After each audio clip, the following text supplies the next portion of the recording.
You stand atop the ancient ziggurat in the very heart of the city of Ur, here where the human path ends and the realm of the gods begins. High above the sleepy Mesopotamian plain, for thousands of years, priests have interpreted the silence of the stars, transforming nocturnal terror into words that lead to sacrifices, wars, celebrations, and fresh graves. You are one of them. Only today do you understand a terrible truth. The gods do not speak to mortals. Everything you so diligently search for in the sky is nothing but your own anxiety, hardened into clay tablets and turned into the fate of an entire city. Most likely, your prayers will vanish into the void, and your prophecies will be rewritten with the coming of a new king. But as the stars above Ur slowly fade, your voice becomes the only answer in the dead silence of the universe. But before you make yourself comfortable, please like this video and subscribe to the channel, and let me know in the comments which city you're watching from and what time it is there. I'm really curious to see who's joined us. Now, settle in. We're about to begin. You begin your slow ascent up the stone steps of the ziggurat in Ur, counting them in your head, because it is something to do when the heat has finally faded from the bricks and left only the soft ache in your legs. The night wind does little to carry away the dust clinging to your robes. Each step is wide, shallow, and never quite even, a reminder that perfection was never the goal here. It is said that the gods delight in flaws, since only they can be truly perfect, or perhaps that is simply what priests tell themselves to justify the way the mortar cracks and the edges crumble under the weight of centuries. You wonder, vaguely, how many slaves it took to build this massive staircase to the heavens, and whether any of them felt the urge to count their steps as you do now. Probably not. Their minds were likely on their next meal, or the overseer's whip, or the stones pressed into the soles of their feet. By the time you reach the top, you have lost count. You do not begin again, because the truth is, it does not matter. Nobody cares about the actual number of steps, only that there are many, and that they lead upward, away from the mess and noise of the city below.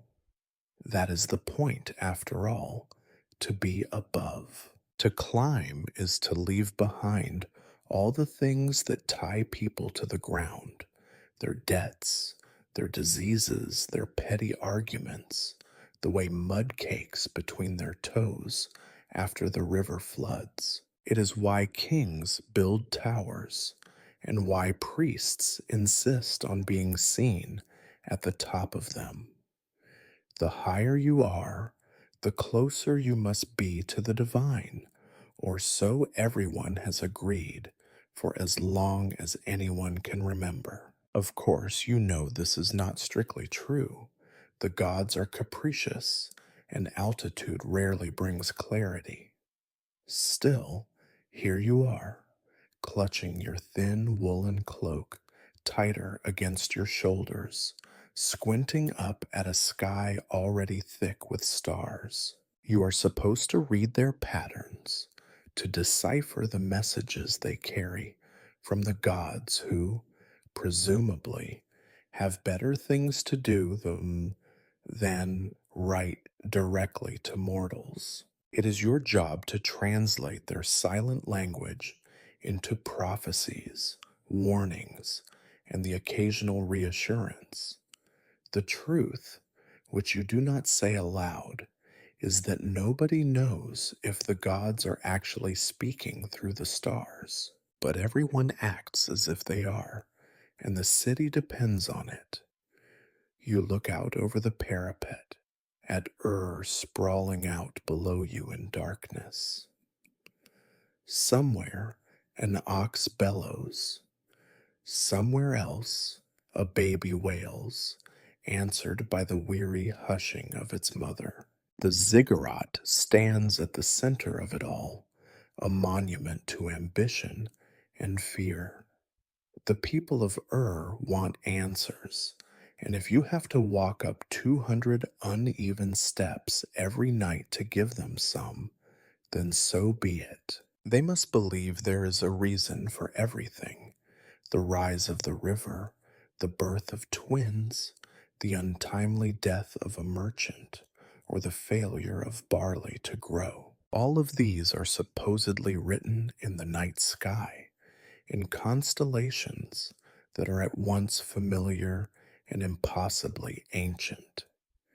As you settle onto the cold stone platform, you think about those who built this place thousands of years ago. Some say it was King Namu who ordered its construction, hoping to curry favor with the moon god Nana, whose temple crowns the summit. Others claim the ziggurat has always been here, that it was simply unearthed from the clay, like a bone from the body of the earth. The truth, of course, is much more complicated and much less interesting. Buildings are built, sometimes for gods, sometimes for kings, sometimes for both at once. Over the years, the stories change to fit the needs of those who tell them. The stones beneath your feet are pitted and uneven, worn down by centuries of feet. Priests, servants, kings, prisoners, maybe even the gods themselves, if you believe the oldest tales. You try to imagine what it would have been like to haul these bricks, each one weighing as much as a newborn calf, up the steep slope in the choking heat of summer. You try to imagine doing it every day, from sunrise to sunset, for years on end, all for the promise of a better afterlife, or more likely, simply to avoid being beaten. You decide you do not envy the builders, but you do envy them something: certainty. They built because they were told to build, and they knew exactly what their role was in the world. Your job is to interpret the will of the gods, a much more ambiguous, dangerous task. If you make a mistake, if you misread a sign, it is not the gods who will punish you, but the king or the crowd. The line between prophecy and heresy is thin, and you walk it every night. You take a deep breath and look up again at the sky. The stars are beginning to blur together as your eyes adjust to the darkness. Somewhere above you, the moon god Nana drifts across the sky, trailing the destinies of mortals in his wake. Somewhere, the goddess Inanna prepares her revenge, and the great bull of heaven lowers his horns. It is your job to know what it all means. You are not sure you do, but you have climbed the steps, you have reached the top. You have joined the long line of stargazers, priests, and prophets who have stood here before you, hoping for an answer that may never come. Perhaps that is what the gods want: to keep mortals climbing, always reaching, never quite arriving. Down below, the city sleeps uneasily.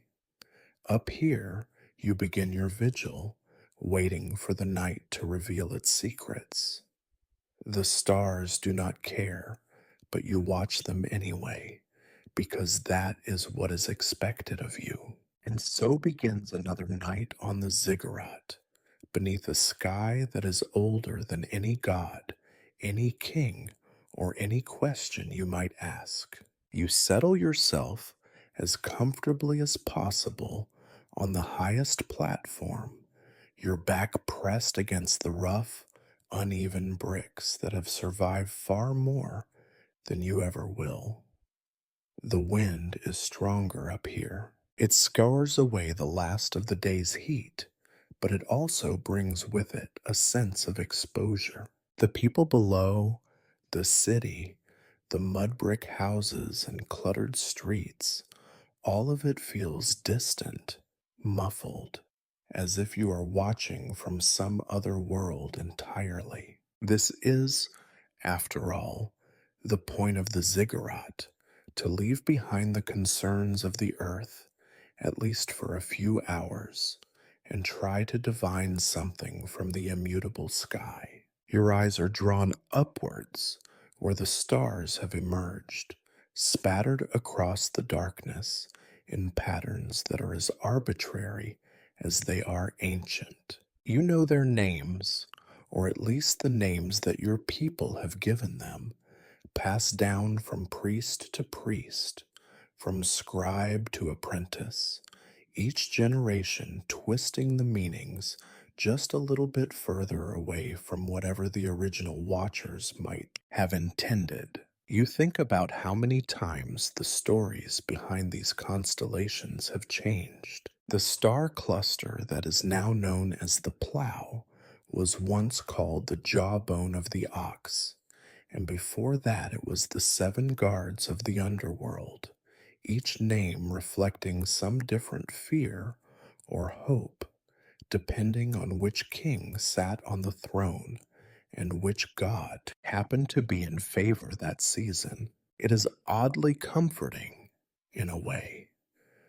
The stars above your head are constant, but the meanings you attach to them are endlessly mutable, shifting with the politics and fashions of the court. You wonder sometimes if the gods even notice. Do they sit in judgment as their worshippers argue about whether this particular grouping of lights marks the boundary of a divine pasture or the edge of a celestial battlefield? Do they laugh when the priests declare that a certain star, just now rising over the city walls, is an omen for peace, only to change their minds a few months later when a new war breaks out? You squint at the constellations, searching for something, anything, that might break the monotony of your nightly routine. Over there, to the east, is the constellation called the Old Woman, which the scribes have written about in tones of awe and terror. She appears every autumn, rising just as the rains begin to fall, and the people whisper that she is the bringer of floods. But last year, the floods never came, and the king had you explain to the court why the old woman had failed in her duties. Your answer was deliberately vague, full of references to hidden meanings and the inscrutable will of the gods, and nobody was satisfied, least of all yourself. You are supposed to be a translator, a conduit between the mortal and the divine, but most nights you feel more like a juggler, desperately trying to keep too many stories in the air at once. The stars themselves are silent, indifferent to your questions, and so you must invent answers. You know, for example, that the constellation of the Lion is said to protect the city from plague. This was true last year, when there were few deaths, but now rumors of sickness spread through the alleys like fire, and you know that soon you will be summoned to explain why the lion's vigilance has lapsed. You consider, idly, whether anyone would notice if you simply swapped the lion's meaning with that of the scorpion, who is said to bring vengeance. After all, nobody seems to remember which is which from one decade to the next. The stories behind the stars are your tools, your armor, and sometimes your prison. You cannot simply invent a new constellation when things go badly, though you have heard tales of priests in other cities who do just that. In Ur, tradition is heavy, thick as river mud, and the scribes are quick to notice any deviation from the old texts. They will question you if you stray too far from the accepted script, though not, of course, if your predictions please the king. The king's favor is the only true north in this particular sky.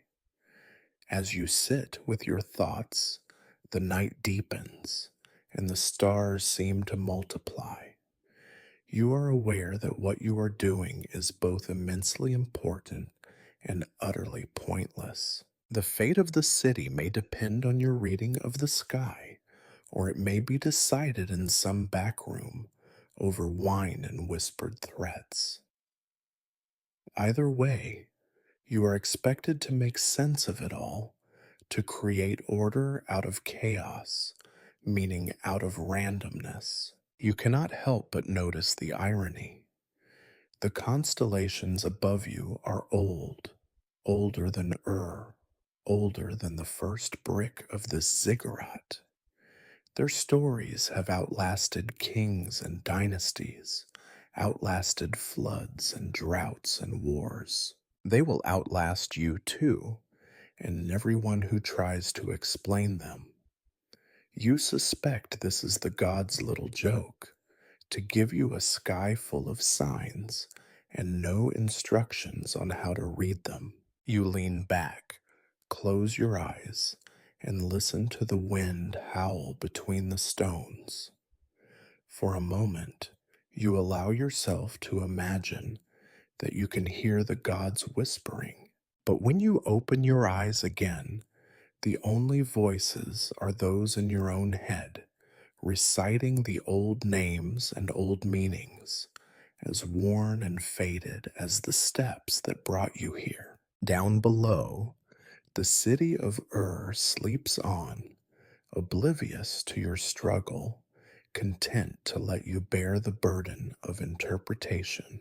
Up here on the ziggurat, you are alone with the stars, their silence, and the endless, shifting stories that bind them to your fate. As the night deepens and the city's noises fade to the faintest echo, you remember what brought you up here in the first place.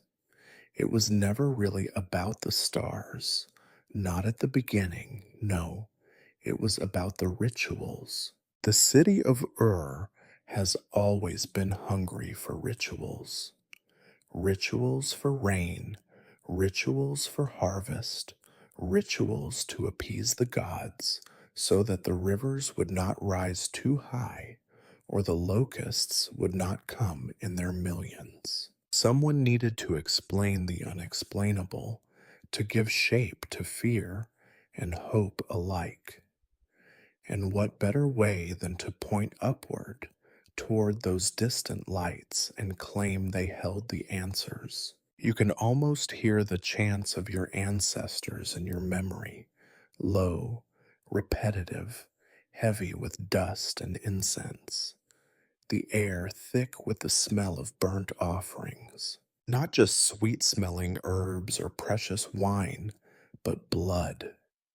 The blood of sheep, goats, sometimes oxen, and, on the darkest nights, things far more precious.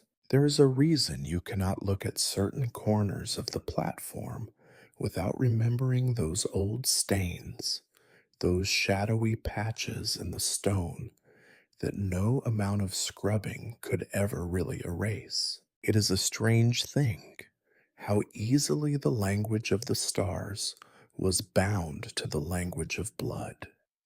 This you suppose, was inevitable. People crave meaning, especially in suffering. If a child dies unexpectedly, it must be because the stars foretold it, because the gods are angry, or, occasionally, because a grander fate requires a sacrifice. If the river overflows and destroys a season's crop, it is easier to blame the erratic wanderings of Venus or the baleful glare of Mars than to accept that sometimes things simply go wrong. You find it darkly amusing how rituals build upon each other, how old stories about stars become new rules for living and new excuses for death. There is a story about the high priest Lugal Galzu, who, in a year of famine, stood atop this very ziggurat and declared that only the blood of a spotless white bull could bring back the rains. When the animal was finally dragged up the endless steps, wide eyed and trembling, it was not the bull's bellowing that haunted the city afterward, but the silence that followed, because the rain did not come. Still, the ritual was repeated every year because the alternative, admitting powerlessness, was unthinkable. You wonder sometimes how many lives have been shaped or shattered by the movement of these distant points of light. How many children's fates have been rewritten because a priest decided Saturn's slow march across the sky portended doom? How many alliances have been sealed or broken because someone read a favorable omen in the first star of the evening? The rituals are elaborate, but underneath, they are all the same. First, the offering is prepared, sometimes a bull, sometimes a goat, sometimes a basket of dates or barley, depending on the season and the level of desperation. The animal is washed, decorated, led in solemn procession through the city, while everyone tries to convince themselves that this is an honor, not a sentence. At the foot of the ziggurat, the offering is blessed by chanting priests who remind the crowd of the necessity of sacrifice and the certainty of reward. The climb to the top is slower when you are not alone, when the air is full of incense and the animals' panicked breathing. Up here, the ritual is always the same: prayers, chants, gestures that have not changed in hundreds of years. You are supposed to watch the stars at the moment the blood is spilled. Did the wind change? Did a cloud pass in front of the moon? Did a star appear brighter, or was it your imagination? The interpretation is always up to you, the supposed expert, but everyone knows that the real answer is whatever will keep the people calm for another day. You remember, with a sort of bitter fondness, the time when a total lunar eclipse coincided with a particularly messy sacrifice. The priests declared it a sign of immense favor. The gods accept our offering. Their faces shine red with satisfaction, and for a brief moment, the city felt safe. You knew, as the blood pooled around your sandals, that you were lucky. Had the omens been read differently, the blame for the eclipse would have fallen on someone's head, quite possibly your own. There is a deep, unspoken truth in all of this. The rituals are not for the gods, they are for the people. People need to believe that there is order behind the randomness, purpose behind the pain. The stars are the perfect canvas, distant, unreachable, always shifting just enough to suggest pattern, never so much as to allow certainty. You, perched on the highest point in Ur, are little more than a performer, improvising as best you can. And yet, for all your skepticism, there are nights when even you feel the pull of the ritual. There is a power in the repetition, in the shared breath of the crowd below, in the moment when all eyes are on you and the gods seem almost close enough to touch. You know it is illusion, but it is a necessary one. The people need their rituals, their explanations, their sacrifices. And so you watch the stars, you spill the blood, you recite the ancient words and hope that tonight the gods, or fate, or chance, will be merciful. Below, the fires burn low in the courtyards. Somewhere, a dog howls at the moon. Up here, alone with the stars and the ghosts of rituals past, you prepare yourself for whatever answers the night might bring, knowing that, in the end, the answers are only as real as the need that demands them. The night grows colder as you remain at your post, knees stiff from sitting on ancient stone, mind drifting along the tired paths carved by centuries of anxious astronomers before you. You wonder, as you gaze up at the measured movements of Mars and Venus, just how many nights your predecessors spent with their necks craned and their fingers smudged with clay, searching for signs that might delay a disaster or justify a war. The job of watching the stars is not as glamorous as the city imagines. They think you are some chosen vessel, plucked from obscurity by divine right. But the truth is, mostly, you are just the one who stayed awake the longest. Most nights are tedious, an endless cataloging of tiny movements. Was that particular star to the left of the palace roof last year, or was it a little lower in the sky? You would know if only you could find the correct tablet, but the tablets are stacked so high in the archives that even the rats have begun to build their nests among them. You recall with reluctant admiration how the scribes tried to make sense of it all. Every night, an apprentice or two would be stationed beside the master, holding up wax-covered boards and dripping tallow candles, squinting to record every possible detail. The rising and setting of each planet, the color of the stars, the sudden appearance of a wandering comet, all had to be notated, translated, filed away. Some records are so old that nobody remembers what they were supposed to mean. Others are so new that they have yet to be explained. It is easy to romanticize the past, but you know it was mostly tedium. Generations of priests bundled in scratchy linen, shivering through long nights, fighting sleep with bitter barley tea, all for the privilege of guessing the gods' intentions. And yet, you cannot help but recognize a kind of genius in their work. In the darkness before dawn, they learned to recognize the subtle shift in Venus's position, the brief return of Mercury to the sky, the strange periodic absences of Jupiter. The sky became a vast and complicated clock, and only the patient, the stubborn, the desperate learned how to read its hands.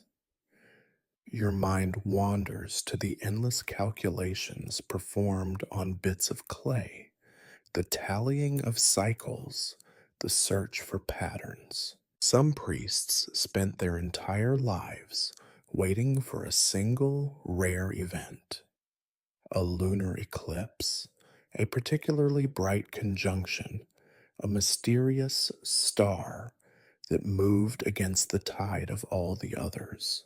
When such an event finally arrived, it would be celebrated, feared, and most importantly, written down in excruciating detail. Later generations would find the record and use it as proof that the gods had always been speaking to Ur, even if their words sometimes sounded like the howling of the wind. You recall the story of the priest who, convinced that a rare planetary alignment foretold an imminent invasion, demanded the king double the city's defenses. No invasion ever came, but the walls remained, higher and thicker than before, a silent monument to the paranoia of a sleepless stargazer. Perhaps this is the true legacy of your kind.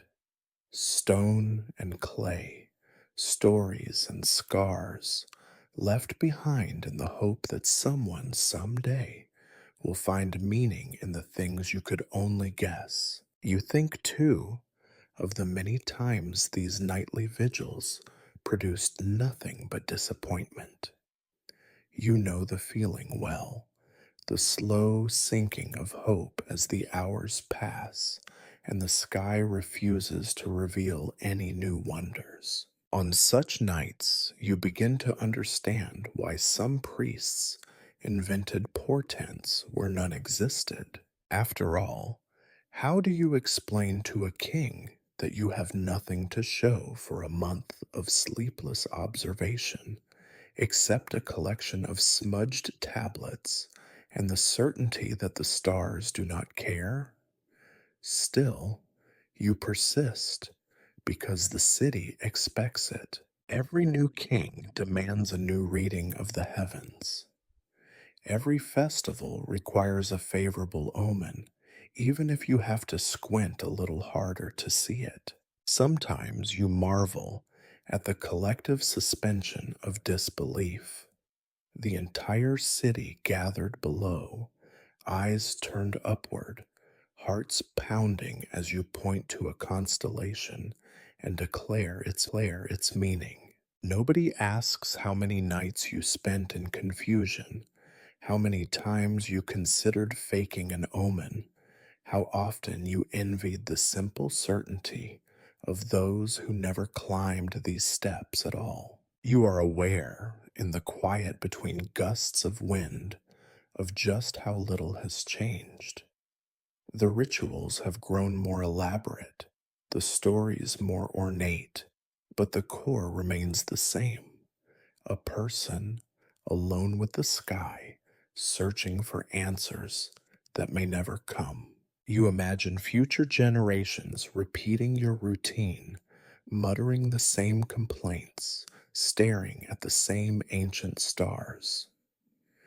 It is a strange comfort, this endless cycle. The stars drift overhead, unhurried, indifferent. The priests of Ur come and go, each convinced they are the first to glimpse a hidden truth. The records accumulate in the archives, awaiting the next set of eyes, the next set of questions. Even your doubts, so urgent and personal, feel old and worn, as if borrowed from 1,000 other watchers. You try to recall the last time you truly believed in the signs you read, the last night when the sky seemed to speak directly to you. Perhaps you were an apprentice, still eager to please, not yet worn down by repetition and compromise. Or perhaps that moment never existed, and you have been faking it from the very start. The difference hardly matters now. You have a job to do, a city to reassure, a sky to interpret. The wind picks up, swirling dust across the ziggurat summit. Below, you can see torches flickering along the palace walls, guards shuffling to keep warm. Somewhere, a scribe is waiting for your report, ready to scratch another night's observations onto a slab of wet clay. You sigh, stretch your aching neck, and turn your gaze once more to the stars. It is a routine, a ritual, a burden, and a privilege.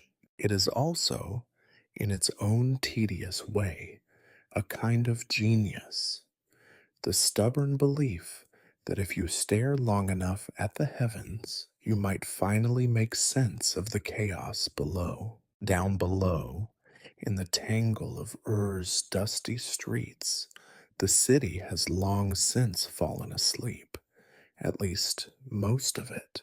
You look out over the rooftops, at the flicker of the last hearths dying to embers, at the silent courtyards and the uneven alleys that run between houses packed like bricks in a child's hand. From the top of the ziggurat, the city looks almost peaceful, as if all those lives have finally found a kind of order, a symmetry that is missing when you are on the ground. You remember the first time you climbed these steps as an apprentice, your robes too big, your legs shaking, and your mind crowded with questions. From below, the ziggurat seemed impossibly vast, a thing built for giants or gods. You remember, too, how the people gazed up at the priests on the summit as if you were already half divine, your outline blurred by smoke from the altars and the pale shimmer of moonlight. To them, you were a figure in a story, someone closer to the sky than to the market or the fields. To them, the climb itself was a kind of magic, a transformation that made you different, remote, mysterious, untouchable. It is strange now to think of how little separates you from those on the ground, and yet how impossible it is to bridge that gap. The people of are not ignorant.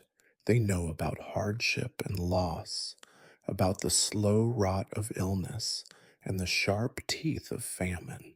But they do not know the loneliness of the high platform, the endless hours spent searching for patterns in the stars that never quite fit.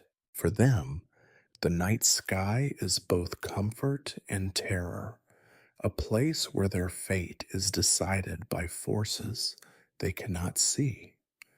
For you, it is something much worse, an obligation. You think of the old woman who sells figs outside the temple gates, her back bent from decades of work, her fingers stained purple from the fruit. She cannot read or write. She does not know the names of the constellations, but she believes in their power because you told her to. When her youngest son was taken by fever, she brought a bowl of honey to the temple and waited for hours, hoping for a sign. You told her what she needed to hear, that her son's soul had gone to the moon god, who would watch over him.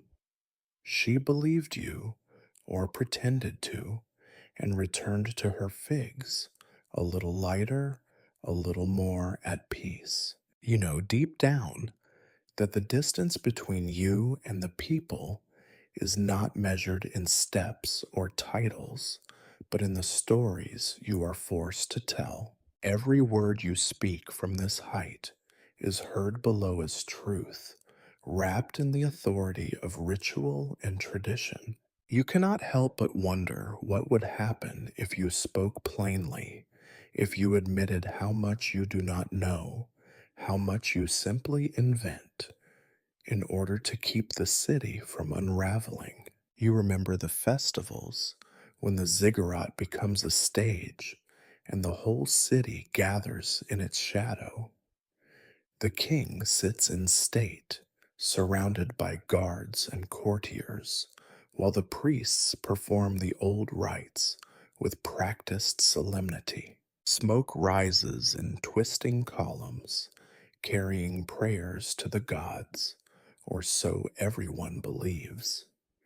You recall the way the crowd murmurs when you declare a favorable omen, the way relief passes through them like wind through barley. In those moments, you almost believe in your own importance. But then the festival ends, the crowds disperse, and you are left with the silence. The ordinary people return to their ordinary lives, leaving you with your doubts and your records and your endless calculations. They do not see the uncertainty, the guessing, the moments when you look at the sky and see only random pinpricks of light. There is an irony here that you cannot ignore. The people of look up at you, hoping for answers, while you look up at the sky, hoping for the same. You are as dependent on ritual and myth as they are, as eager for meaning in the chaos.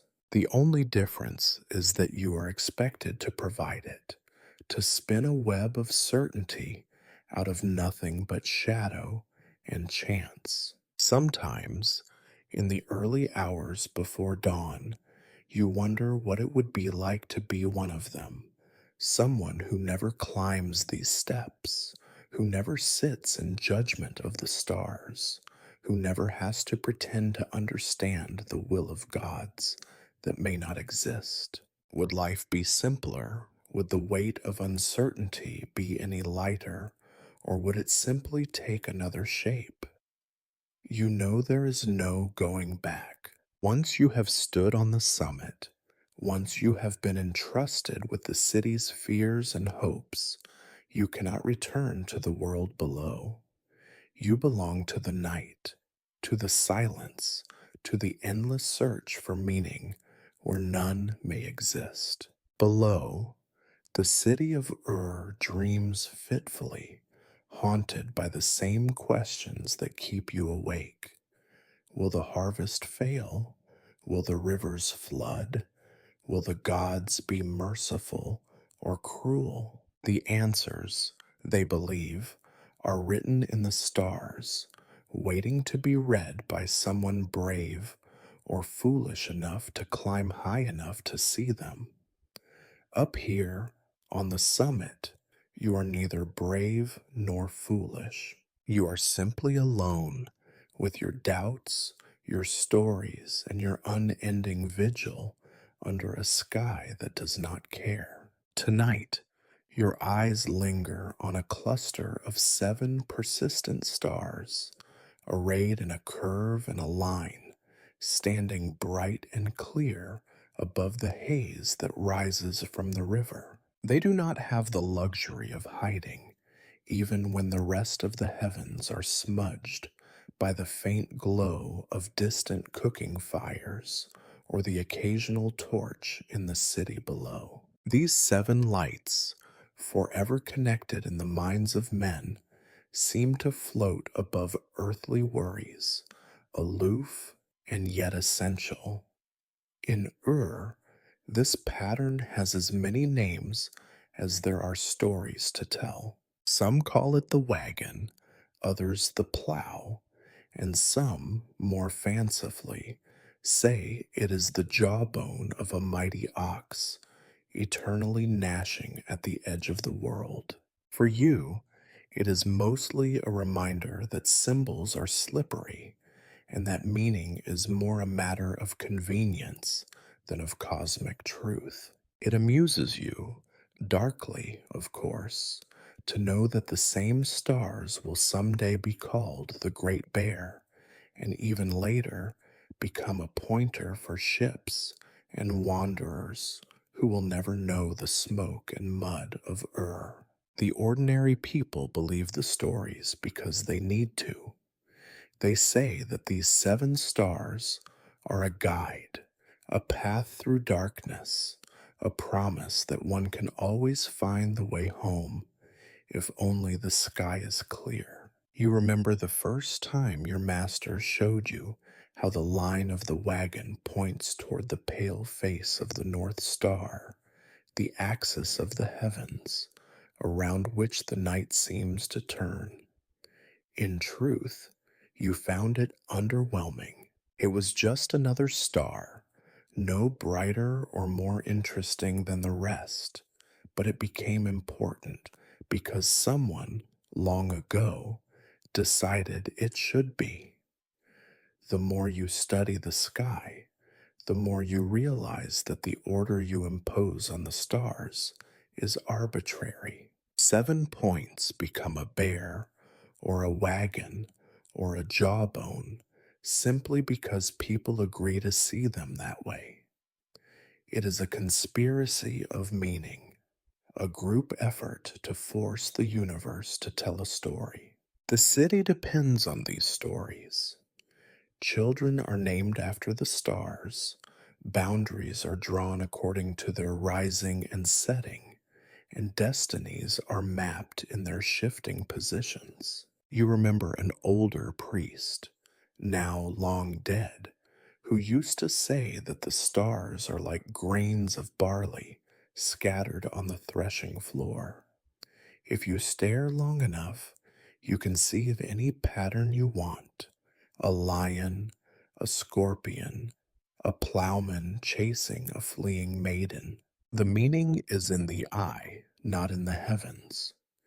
He was not a popular priest, and you suspect his skepticism hastened his trip to the afterlife. Tonight, as you trace the lines between those 7 bright stars, you wonder who first decided they were special. Did a lost shepherd use them to find his way back to the city walls?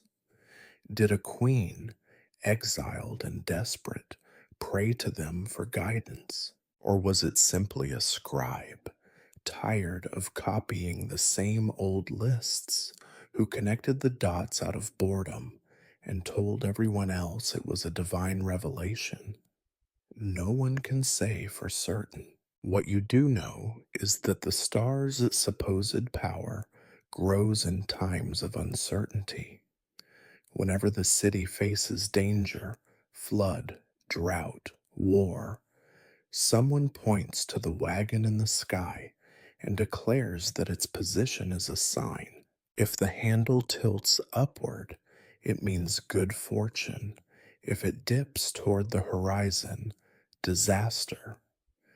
The rules change with the season, with the mood of the crowd, and with the whim of the priests. You sometimes wonder what would happen if, one night, you announced that the 7 stars had changed their allegiance, that they no longer pointed to safety, but to doom. Would the people panic, or would they simply nod and adjust their expectations? You suspect it would be the latter. After all, the stars are not important because they are constant. They are important because people need them to be. It is the same with all omens. The pattern is always in the interpretation, never in the thing itself. The sky offers raw material, dots and lines, movement and stillness, and it is your job to weave it into something useful. It is a power that is both thrilling and exhausting, because you know how fragile it is, how easily it could be undone by a careless word or a stubborn skeptic. You recall a night, years ago, when a merchant demanded that you explain why his caravan had been lost, even though the wagon had been high and bright. You gave him the answer he wanted, that a different star, a faint one near the handle, had foretold trouble. He accepted it without question, paid his offering, and went back to his business. The next day, he told everyone that the stars had saved him from greater disaster. No one seemed to notice the contradiction. You realize with a kind of grim satisfaction that the stars are both the city's map and its mirror. They reflect what people want to see: order, purpose, hope. When things go wrong, it is never the stars' fault. It is the reading, the ritual, the timing. The stories always shift to protect the illusion. As the hours pass and the sky drifts toward morning, you continue your vigil, tracing patterns that have been traced 1,000 times before. The seven stars remain where they always are, shining down on a city that clings to their promise of direction in the dark. You know the truth, of course. The only real guide is the story you choose to tell. You sit on the ancient bricks, cloak wrapped tight against the chill, and let your gaze drift from constellation to constellation. The night sky is a stage, and you are both audience and actor, though it is never quite clear which role you prefer. Tonight, as the stars parade overhead, you find yourself pondering a truth that you rarely admit, even in the safety of your own mind. Knowledge of the heavens is less about the stars and more about the people who use them. It would be comforting to believe that your study of the sky is a pure pursuit, an honest search for the will of gods or the secrets of the universe. But you know better. Power, not enlightenment, is the true currency on the ziggurat. The deeper you gaze into the night, the more clearly you see that knowledge has always been a weapon, a way for those on the platform to rule those in the streets below. You think of the hierarchy you serve, the endless layers of priests and assistants, each jockeying for position, each whispering their own interpretations of the omens. There is the high priest, whose voice is the closest thing to law, and beneath him, a tangled web of lesser clergy, scribes, and apprentices.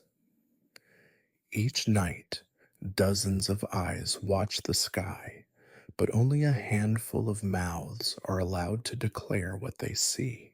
The rules are simple, if unwritten. To question the established order is to risk exile or worse. To guess correctly about the future is to rise in rank, at least until your next mistake. The safest course, and the one most often taken, is to echo the opinions of those above you, to add only minor flourishes to the stories already in circulation. This is how you survived as an apprentice, and how you have endured as a priest. Your own voice, when it is heard at all, is always filtered through the needs of those who hold real power. It is a clever system.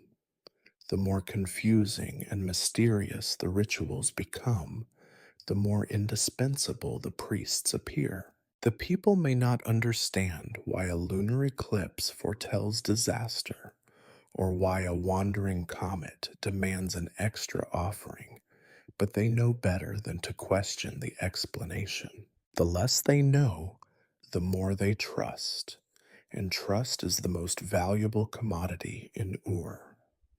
You recall the annual ceremony of the new moon, when the entire city gathers in the shadow of the ziggurat.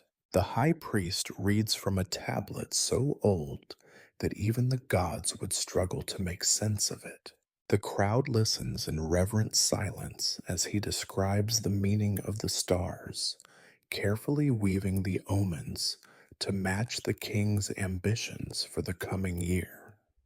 It is a performance, and everyone knows it, but no one dares interrupt. Sometimes you envy the certainty of the crowds below.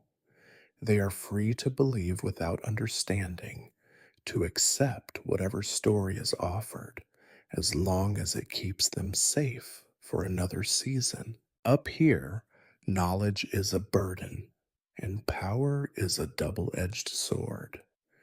Every prophecy is a risk. Every interpretation carries consequences.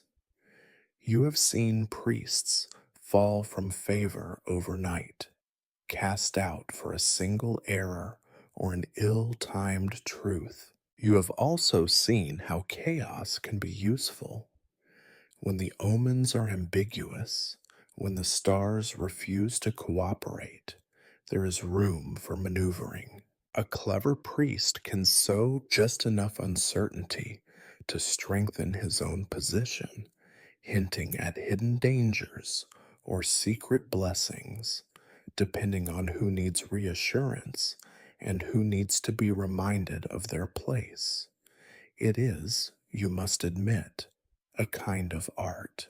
The true masters are not those who see the most in the sky, but those who understand what each audience needs to hear. The stars are merely raw material, and prophecy is just another form of persuasion.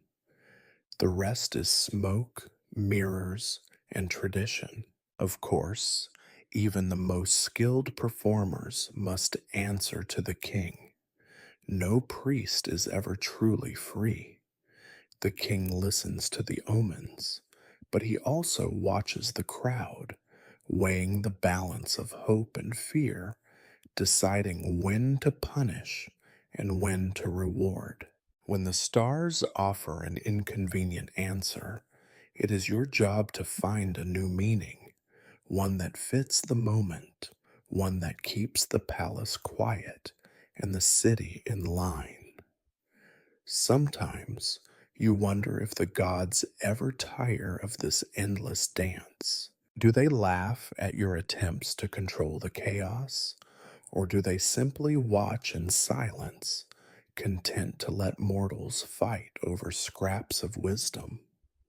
You would like to believe they admire your ingenuity, even as they refuse to answer your prayers. The wind rises, carrying with it the faint echo of a distant argument from the city below. Someone shouts, another voice answers, then silence. You realize how fragile the piece of truly is, how quickly it could unravel if the stories you tell from this summit were to falter. In that moment, you understand why the priests are so careful, why the old rituals are never changed too quickly, why innovation is greeted with suspicion. The power of the sky is only as strong as the trust of those who look up at it. Lose that, and even the brightest stars become meaningless. You wrap your cloak tighter and return your attention to the heavens, searching for patterns, for secrets, for something that will let you keep the city safe and yourself alive one more night. The stars stare back, unmoved by your efforts, and you realize, not for the first time, that true power is never really yours. It only passes through you, as cold and fleeting as the night wind. Tonight, the planets move with their usual unhurried grace.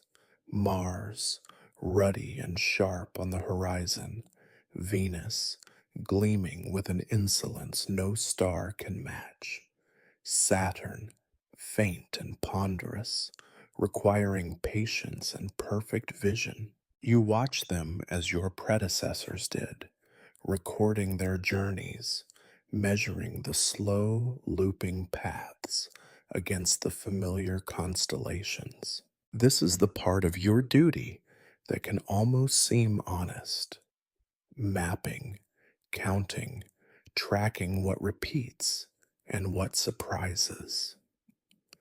Long before you, long before itself had walls, someone noticed that some stars did not stay put. These were not like the rest. They wandered, sometimes they crept backward, sometimes they vanished for months, only to reappear in another corner of the night. For most, this was simply a curiosity, a bit of mystery for the old storytellers. But for the priesthood, these wandering lights became a calendar, a method, a tool.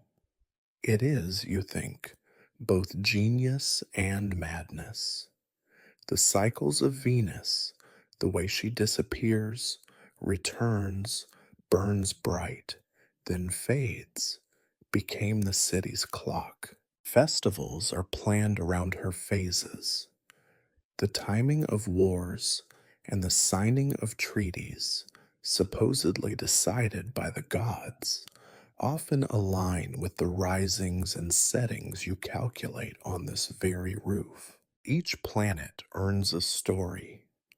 Mars, always war and blood, for what else could its color mean? Jupiter, a king among planets, slow and stately, suitable for omens of power or dynasty. Mercury, elusive, a trickster, sometimes seen, sometimes not, and therefore an excuse for every unpredictable turn in palace intrigue. You are often amazed at how these cycles are transformed into absolute truths.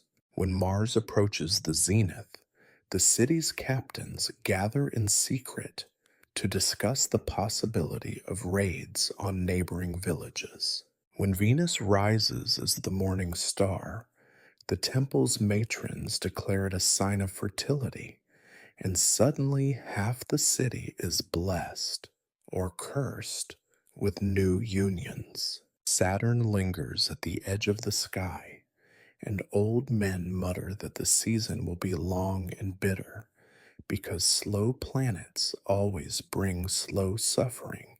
There are charts, of course, hundreds of them, pressed into clay tablets by tired scribes who know that next year the cycle will begin again. Some tablets are stored in deep vaults, never to be read except in times of crisis, when someone needs evidence that an omen is not new, but old, and therefore not terrifying. Other charts are displayed proudly, proof of your wisdom, though you secretly suspect most people glance at them the way a farmer glances at clouds, with hope, resignation, and no real understanding. What nobody ever says aloud is that this entire structure, this calendar, these cycles, this intricate bureaucratic machine is as political as it is sacred. You have learned through careful observation that the moment a king wants to delay a decision, the priests announce a period of unfavorable stars. If a rival must be removed, there is always a shadow passing over the moon, or a conjunction of Mars and Saturn to explain a sudden misfortune. You have seen kings halt marriages, armies, even executions, all because Venus was not yet in her proper place. When a king falls, the same stars that once declared his rule eternal will, within days, be reinterpreted as warnings the people should have heeded. You think sometimes about the way these cycles comfort and control. There is power in repetition. When a priest declares that an omen has occurred before, 2 generations ago, during a plague, or 10 years back, before a great harvest, he is not just offering a fact. He is granting the city a sense of continuity, a claim that everything is part of a larger pattern. If the heavens are predictable, maybe the world below can be managed too. The alternative, True randomness, true chaos, is too frightening for anyone to accept. You have seen the dark side of this comfort. When an unlucky conjunction coincides with bad news, the city can become feverish with panic. One year, a blood red eclipse appeared just as a foreign army camped on the far bank of the Euphrates. For days, nobody worked. Tradesmen refused to open their stalls. Even the king hid in his chambers, surrounded by priests reciting endless prayers to avert disaster. In the end, the army left, and the eclipse was quietly reassigned a new meaning, an omen not of invasion, but of deliverance. The priests were praised, the king's authority restored, and the people quickly forgot their terror. You were left with another entry for the tablets and another lesson in the mutability of prophecy. There is a certain bleak beauty in this system, a relentless search for order, a refusal to surrender to chaos, a willingness to rewrite the story as many times as needed. Some nights, when the sky is particularly clear, you allow yourself to admire the ingenuity of it all, the way people have built an entire world around wandering dots of light. Yet the knowledge does not bring you comfort. You see how much depends on your calculations.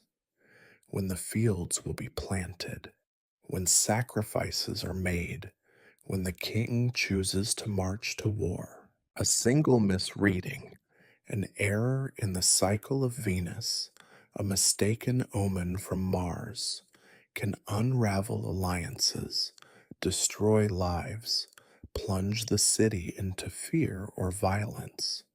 You know, as you press your stylus into wet clay, that your hands are not clean. The night wears on. Below, the city remains in uneasy slumber. On the ziggurat, you note the position of each planet, recite the names, record the hours, all the while wondering if any of it truly matters, or if, like the planets themselves, you are only performing the same motions over and over for reasons that nobody fully understands. Still, the cycles continue. The city waits for your reading. You mark another night in the endless calendar and pray, if not to the gods, then to the sky itself, that the pattern will hold just a little longer. The hour grows late, and even the most persistent noises of fade to near nothing. Somewhere in the distance, the river laps softly against the embankments, but up here on the ziggurat's lonely height, you find yourself surrounded by a peculiar, overwhelming silence. It is not the silence of emptiness, but a thick, heavy quiet, as if the city itself is holding its breath, waiting for a sign. In these hours, you begin to understand why the people of believe the gods speak through the stars. There is a need for voices in the silence, a need for something to fill the void with meaning, even if that meaning is as fragile and fleeting as the breeze. You are trained, of course, to listen for signs, not just the obvious ones, the movement of planets, the rare eclipse, the appearance of a sudden comet, but also the subtle cues, a stray wind, an unusual cry from a night bird, the faint shimmer of a halo around the moon. It is all evidence to be considered, data to be interpreted, woven into the fabric of the city's fate. The priests before you wrote of these things with a seriousness that now seems almost desperate. If a gust of wind swept across the ziggurat at midnight, they would write, "A great king will rise."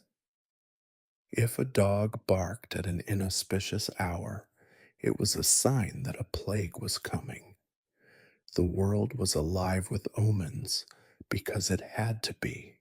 Tonight, the silence is almost perfect.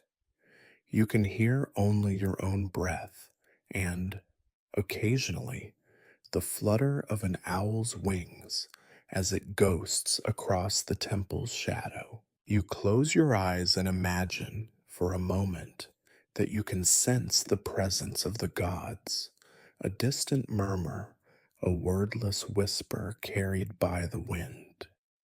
It is an old habit, a childhood superstition that lingers in the corners of your mind. In your more honest moments, you admit that the silence speaks mostly with your own voice, but you understand, better than most, how such tricks of the mind become the foundation for faith, ritual, and civilization itself. You think of the stories you were told as a child, when the world seemed much larger, and in every shadow could be a spirit or a god. Back then, every noise in the night was full of meaning. If you heard the ululation of jackals, it meant the gods were discussing human affairs. If a star flickered, it meant someone far away was making a desperate plea. The adults would nod, exchange knowing glances, and go on with their lives, as if these signs made everything that happened not just bearable, but inevitable. Fate, after all, is easier to accept when you can point to something in the sky. It strikes you, not for the first time, that this need for meaning is what truly binds people together more than any law or army. You have seen crowds gather outside the temple on nights when the sky is particularly clear, their faces upturned, each hoping to glimpse a sign, a promise, an answer. Even those who claim not to believe cannot help but glance upward when things go wrong, searching for a pattern in the randomness, a message in the silence. You, with all your training and skepticism, are no different. On rare nights, the silence is broken by something extraordinary, a meteor streaking across the heavens, a sudden burst of wind, the low rumble of thunder from an otherwise empty sky. These moments are terrifying and exhilarating in equal measure. The city will wake in the morning abuzz with rumor and speculation, and it will fall to you to explain what it all means.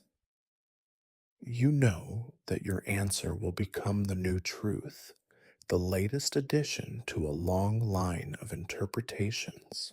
You are both interpreter and author, forced to invent certainty where there is none.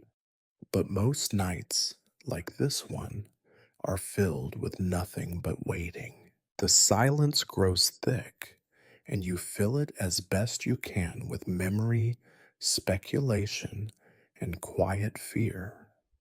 You know that the people below are counting on you to break the silence, to fill it with words that will keep the darkness at bay for another night. It is a burden you never asked for, but cannot refuse. You sometimes envy the silence itself. It is pure, undemanding, free from the obligations of prophecy and ritual. In the silence, nothing is required of you except to witness, to endure. But the city will wake soon enough, and the silence will become questions, and the questions will become demands. For now, you sit in the hush of the high platform, feeling the weight of centuries pressing down on your shoulders. The gods, if they are watching, offer no guidance. The stars remain indifferent, flickering in patterns that only seem meaningful because you need them to be. You understand, in these hours, why people cling to rituals and omens, why they listen so intently for the voice of the divine. It is not answers they seek, but comfort, a voice in the silence, a promise that the night will end and the world will continue. You are the one who must provide that comfort, even as you wonder in the depth of the darkness if anyone is truly listening. You rise from your perch and stretch, legs aching from long hours of stillness. Above you, the stars remain unchanging, but your eyes are drawn downward to the small collection of clay tablets and styluses arranged at the edge of the platform. It is a meager archive compared to the temple's true storerooms, those labyrinths of dust and records, where the air is thick with the smell of old earth and oil lamps, and where the most important task of the priesthood, after sacrifice and prophecy, is the relentless act of documentation. There is a peculiar satisfaction in the act of pressing a stylus into wet clay. The marks are clean and decisive, a rare certainty in your otherwise ambiguous life. You record the hour, the position of the planets, the shapes of the clouds, the color of the moon's halo, and any sound or sign that might be interpreted as an omen. The language of the tablets is precise and unyielding. There is little room for doubt or improvisation, only the dull comfort of facts, or at least what passes for facts in a city where every shadow is seen as a sign. The records are exhaustive. You are not the first to write them, nor will you be the last. For generations, the priests of Ur have maintained a bureaucratic tradition so dense and methodical that it could almost be considered an act of worship in itself. Each clay tablet is part of a chain stretching back through the centuries, each new entry a continuation of an ancient, unspoken agreement that no event, however small, should go unnoted, and that the world is made safer by the act of observation. You think sometimes that the tablets are the true gods of Ur, and the priests merely their servants. No decision, no prophecy, no festival can be undertaken without first consulting the archive. When the king seeks guidance, he does not look to the sky, but to the records, row after row of cuneiform, each tablet an attempt to capture the moment the divine touched the world. The high priest will recite a lineage of omens from decades past, and it is your duty to ensure there are no gaps, no contradictions. The city's memory is made of clay, brittle but enduring. It is a dull and thankless labor, but it is also a kind of protection. When an omen is challenged, when a prophecy fails, you can always point to the record. It happened before, you say, and the people nod, comforted by the weight of precedent. The tablets are your shield, proof that you are only the latest in a long line of interpreters, not the source of the signs themselves. If the gods are silent, it is not your fault. If disaster comes, you have the evidence that it was foretold. Sometimes, in the long, quiet hours, you wonder if the tablets are not a form of surrender, a way for the priesthood to admit its limitations. You cannot control the gods, nor the sky, nor the hearts of kings, but you can record everything and hope that in the act of writing, you gain some small measure of control over the chaos. The records do not prevent floods or famine, but they offer a framework for understanding, or at least for enduring. They give shape to fear and meaning to disaster. You think of the first tablet you ever made under the watchful eye of your master. Your hands shook, the stylus slipping in the wet clay, the symbols coming out crooked and uncertain. You were afraid of making a mistake, of missing some crucial detail that would doom the city. But your master only smiled and said, "It is not the perfection that matters, it is the act. The gods will do what they will, regardless of what we write." Now, years later, your hands are steady, your marks precise, but the lesson remains the same. The ritual of record keeping is as much for your own sake as for anyone else's. There are nights when you envy those who live without records, whose memories are unburdened by the weight of centuries. The people of do not care about the specifics of past omens. They want reassurance, not history. But the priests must remember, must compare, must cross reference and double check. Your mind is a cluttered library, full of dates and events and half forgotten warnings. Sometimes you wonder if the act of remembering is itself a kind of curse, a way to ensure that you never truly escape the past. Still, you continue. You mark down tonight's events in careful lines, add the tablet to the growing stack, and try not to think about the thousands of others waiting below, each one a silent witness to the city's endless search for meaning. The tablets will outlast you, just as they outlasted your master and his master before him. They will remain long after the names of the kings and priests have faded, long after the ziggurat itself has crumbled. In the end, perhaps that is enough.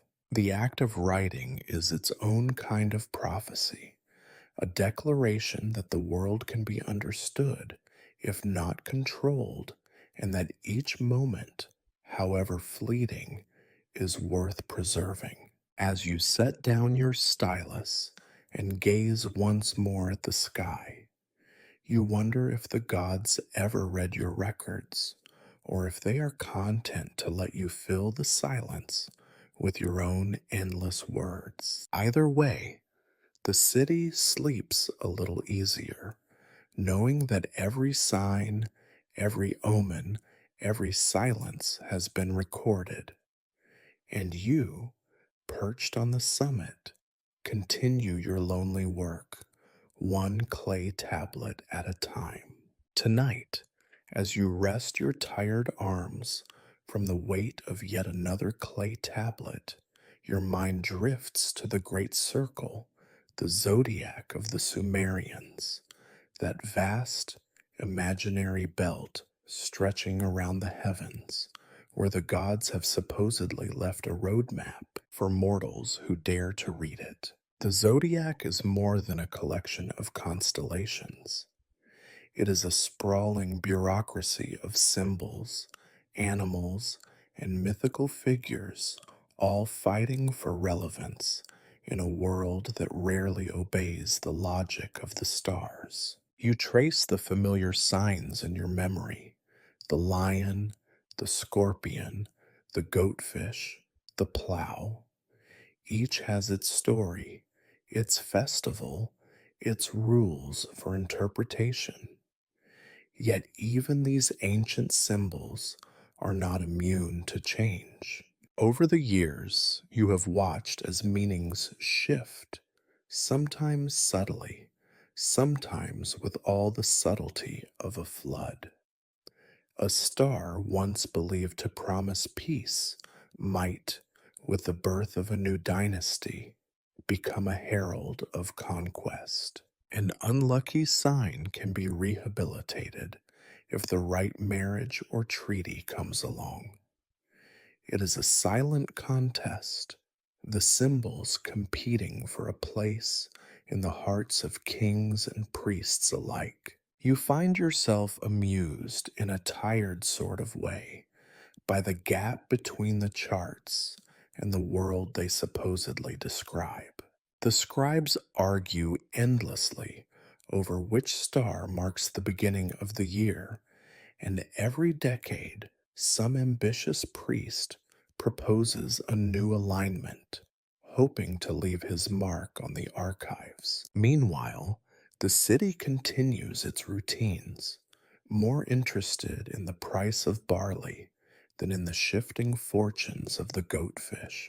It is an old joke among your colleagues that the only thing more mutable than the meaning of a star is the memory of a priest. You remember not so long ago when a comet appeared in the constellation of the Lion. The city was seized with fear. What could this mean for the king, for the army, for the grain stores? The high priest declared it an omen of renewal, citing a tablet so ancient that nobody could question its authority. 3 years later, when a famine struck, the same comet was blamed for the disaster, and a different priest produced a different tablet to prove it. Both interpretations are now preserved in the archives, filed side by side, each the official truth of its particular moment. You know that the zodiac, for all its complexity, is as much a political tool as it is a mystical one. The alignment of a planet in the sign of the scorpion can justify a campaign against rebellious provinces. The appearance of the ram in the east is a convenient reason to levy new taxes for temple repairs. These are not the secrets of the gods, but the strategies of men. Yet nobody outside the priesthood is ever allowed to say so. Sometimes you wonder what the ordinary citizens think of all this. The stories they tell at home are simpler. The lion brings courage, the scorpion brings trouble, the plow promises a good harvest. For them, the stars are a background to daily life, not the blueprint for it. Only during festivals, when the city is draped in banners and the high priest proclaims the fortunes of the coming year, do the symbols come to life in the minds of the crowd. The rest of the time, the zodiac is as distant as the gods themselves. You are not immune to the lure of the charts. There is a comfort in their order, a satisfaction in tracing the path of Jupiter through the goatfish, or marking the precise day when Venus enters the ram. For a moment, the world seems predictable, manageable, even fair. It is a brief illusion, quickly shattered by the news from the city gates. A caravan lost to bandits, a sudden outbreak of sickness, a quarrel between rival merchants. The stars may offer a script, but the actors rarely follow it. You think of the old priest who once tried to improve the zodiac, proposing an entirely new sign, a river serpent, to mark the start of the flood season. His charts were meticulous, his arguments sound, but the city was unimpressed. The people preferred the old symbols, the comfort of tradition. The river serpent never made it into the official records, and the priest retired in quiet frustration, his innovation remembered only as a cautionary tale. There is a certain irony in the way the zodiac is treated as eternal, even as it is endlessly rewritten.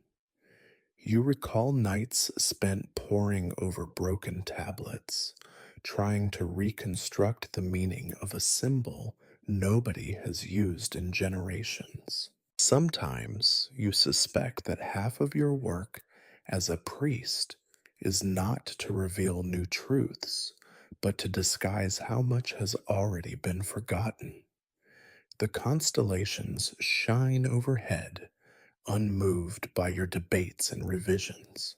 The lion crouches at the edge of the sky, the scorpion coils behind him, the goatfish swims below. They are the same as they have always been, indifferent to the fates you assign them.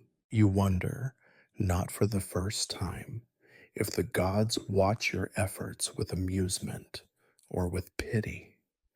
As dawn approaches, you mark the position of Venus, still bright in the east, and make a final note in tonight's record. Another night, another set of symbols, another round in the endless argument between order and chaos. The zodiac remains, a circle without beginning or end, a promise that the stars will always return, even if their meanings do not. You gather your tablets, preparing to descend. Below, the city stirs, ready to hear what the sky has decreed. Above, the constellations keep their own counsel, unchanged by your words. The line between chart and world, prophecy and memory, grows thinner with every sunrise. The sun, a dull red smudge on the horizon, begins to bleed into the blue-black sky, but you remain on the ziggurat, caught in the lingering gravity of night. The world below awakens in slow increments. A rooster's crow, the slap of a market basket against a vendor's knee, the grumbling chant of work gangs assembling by the city walls. You know you should descend, return to the crowded avenues and the constant press of other people's needs. Instead, you linger, watching the last, faintest stars blink out. It is in these moments, halfway between darkness and day, between sleep and duty, that the cost of your work is most apparent. The city is built on sacrifice, not just the ritual kind, though there is plenty of that. Blood offered in the courtyard, grain scattered on altars, incense burned until the very air becomes an offering. But the sacrifices that matter most are not the ones performed in public view.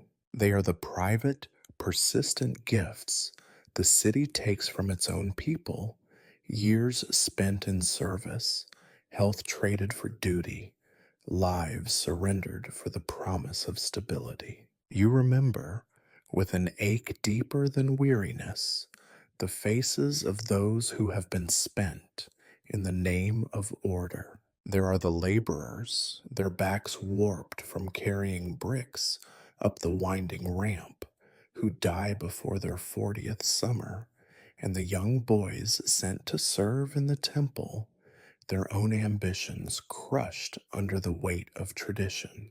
There are the scribes who lose their sight to lamp smoke and dust, the old priests whose memories finally collapse beneath the rubble of too many rituals.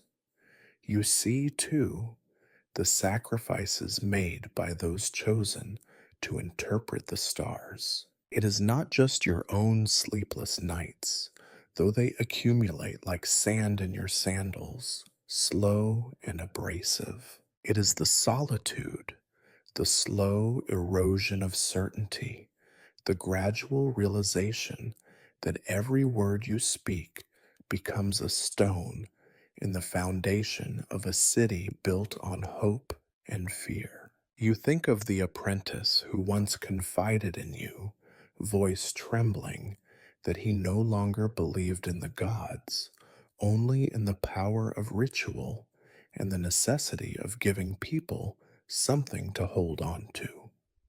He asked you if it was enough. You did not have an answer then.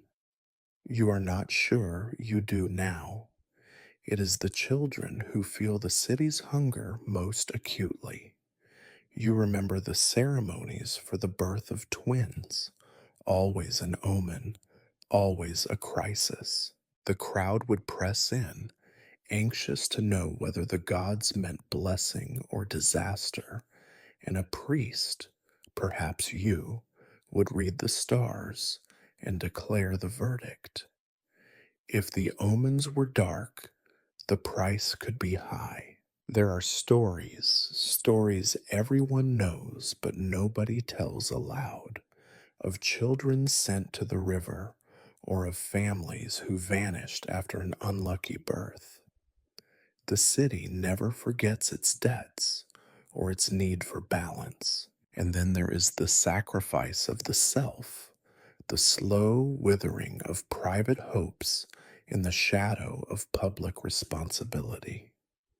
You have learned to hide your doubts, to cloak your longing for ordinary happiness beneath the trappings of your role. You see this in others too. The high priest, whose every smile is a performance, whose eyes are always calculating. The king, who carries the city's fate in the set of his jaw, but never admits to fear. Even the old women in the markets, who spend their last coins on offerings, hoping to buy a little peace. It is easy, from up here, to believe that the city's hunger for sacrifice is a flaw, a mark of failure. But you know better. It is the price of living together, of sharing space and history and hope. Every society demands its toll, whether paid in sweat, in sorrow, or in the silent offering of unspoken dreams. The rituals only make the cost visible. The rest is hidden in plain sight, in the stories people tell themselves, so that the world seems less random, less cruel. You are honest enough to admit that you too need these stories. Without them, the stars are just cold fire, the sky a blank sheet, the future a void. The city's sacrifices of time, of youth, of possibility are a kind of wager that meaning can be made, that the universe will notice, that the gods, real or invented, will be moved by the offering. Whether or not it is true hardly matters. The belief itself shapes the city, binding its people together in shared purpose, shared fear, shared endurance. As the day brightens, the first supplicants gather at the foot of the ziggurat, clutching their petitions and offerings, hoping to catch your eye.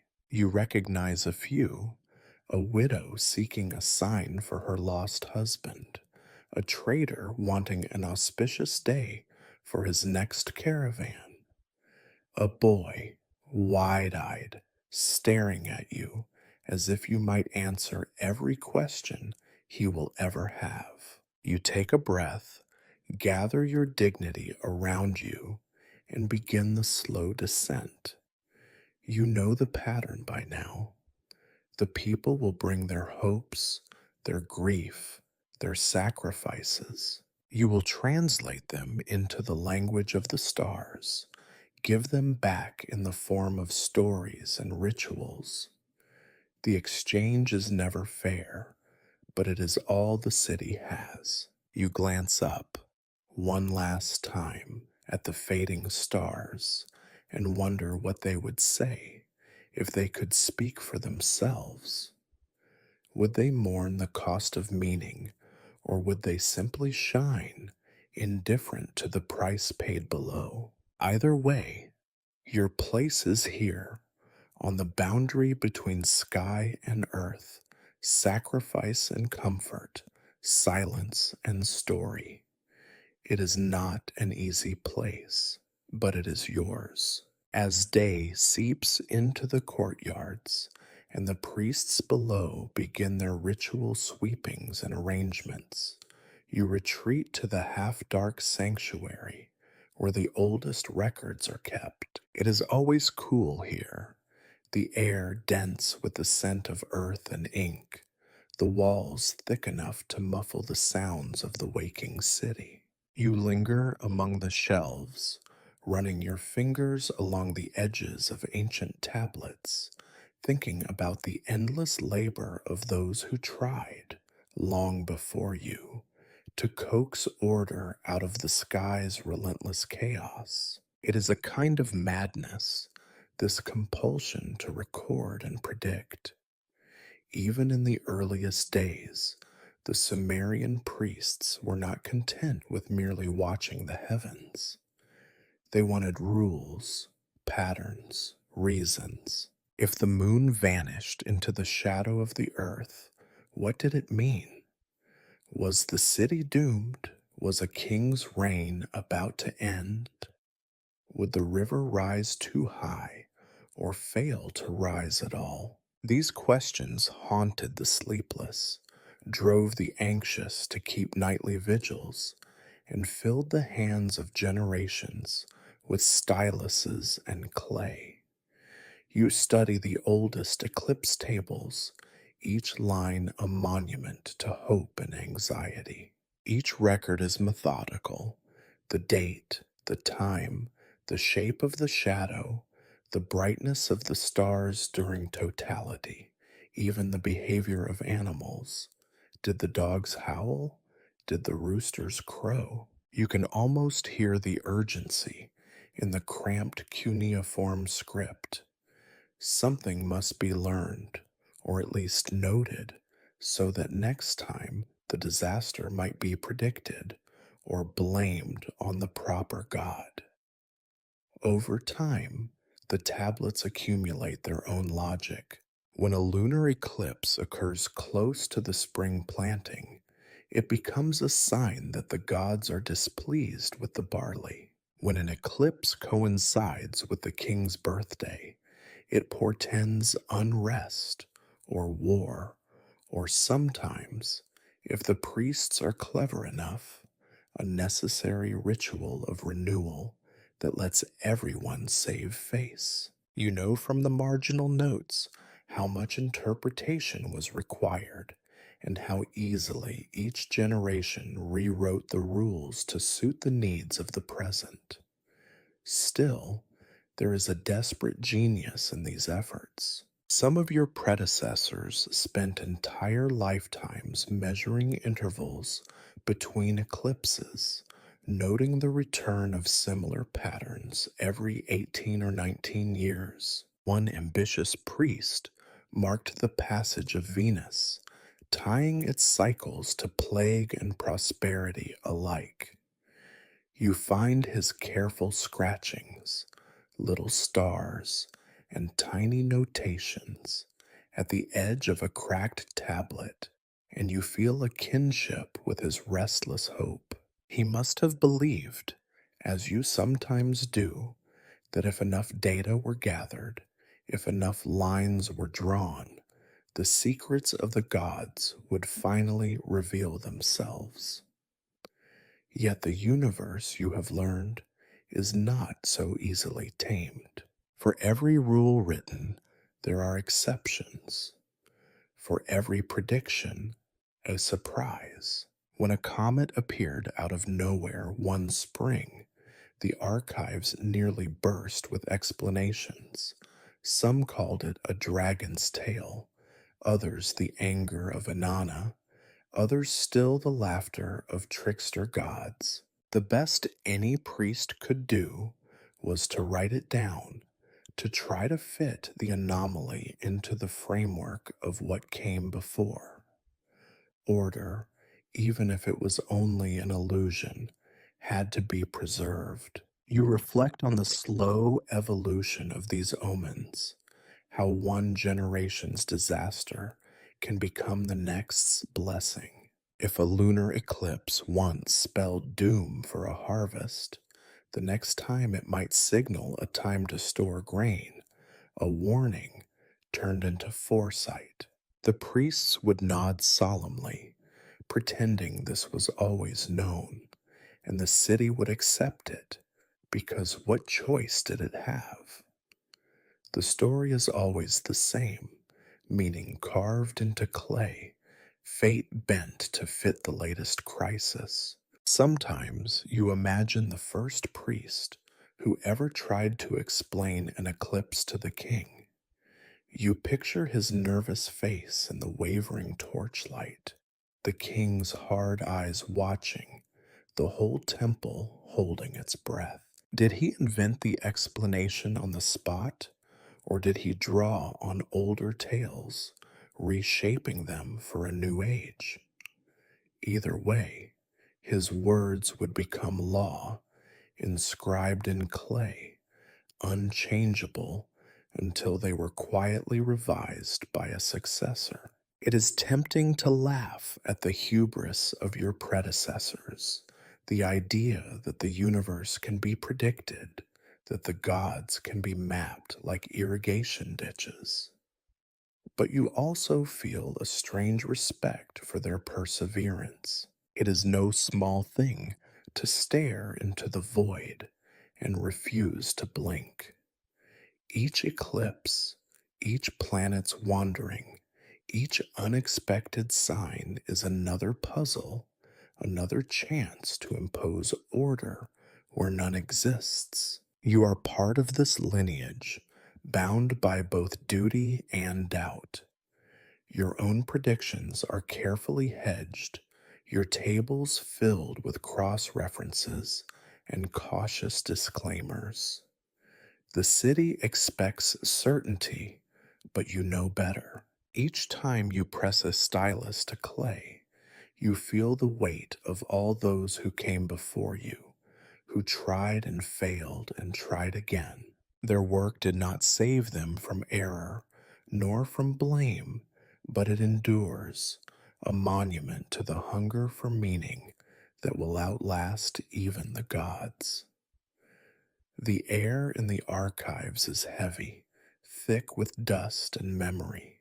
You hear, distantly, the morning bells and the clatter of Voskhov resuming in the streets above.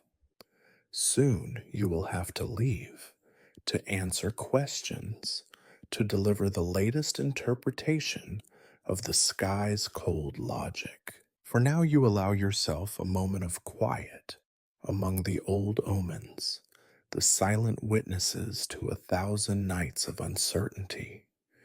You place the tablet gently back on its shelf and step out into the thin, growing light.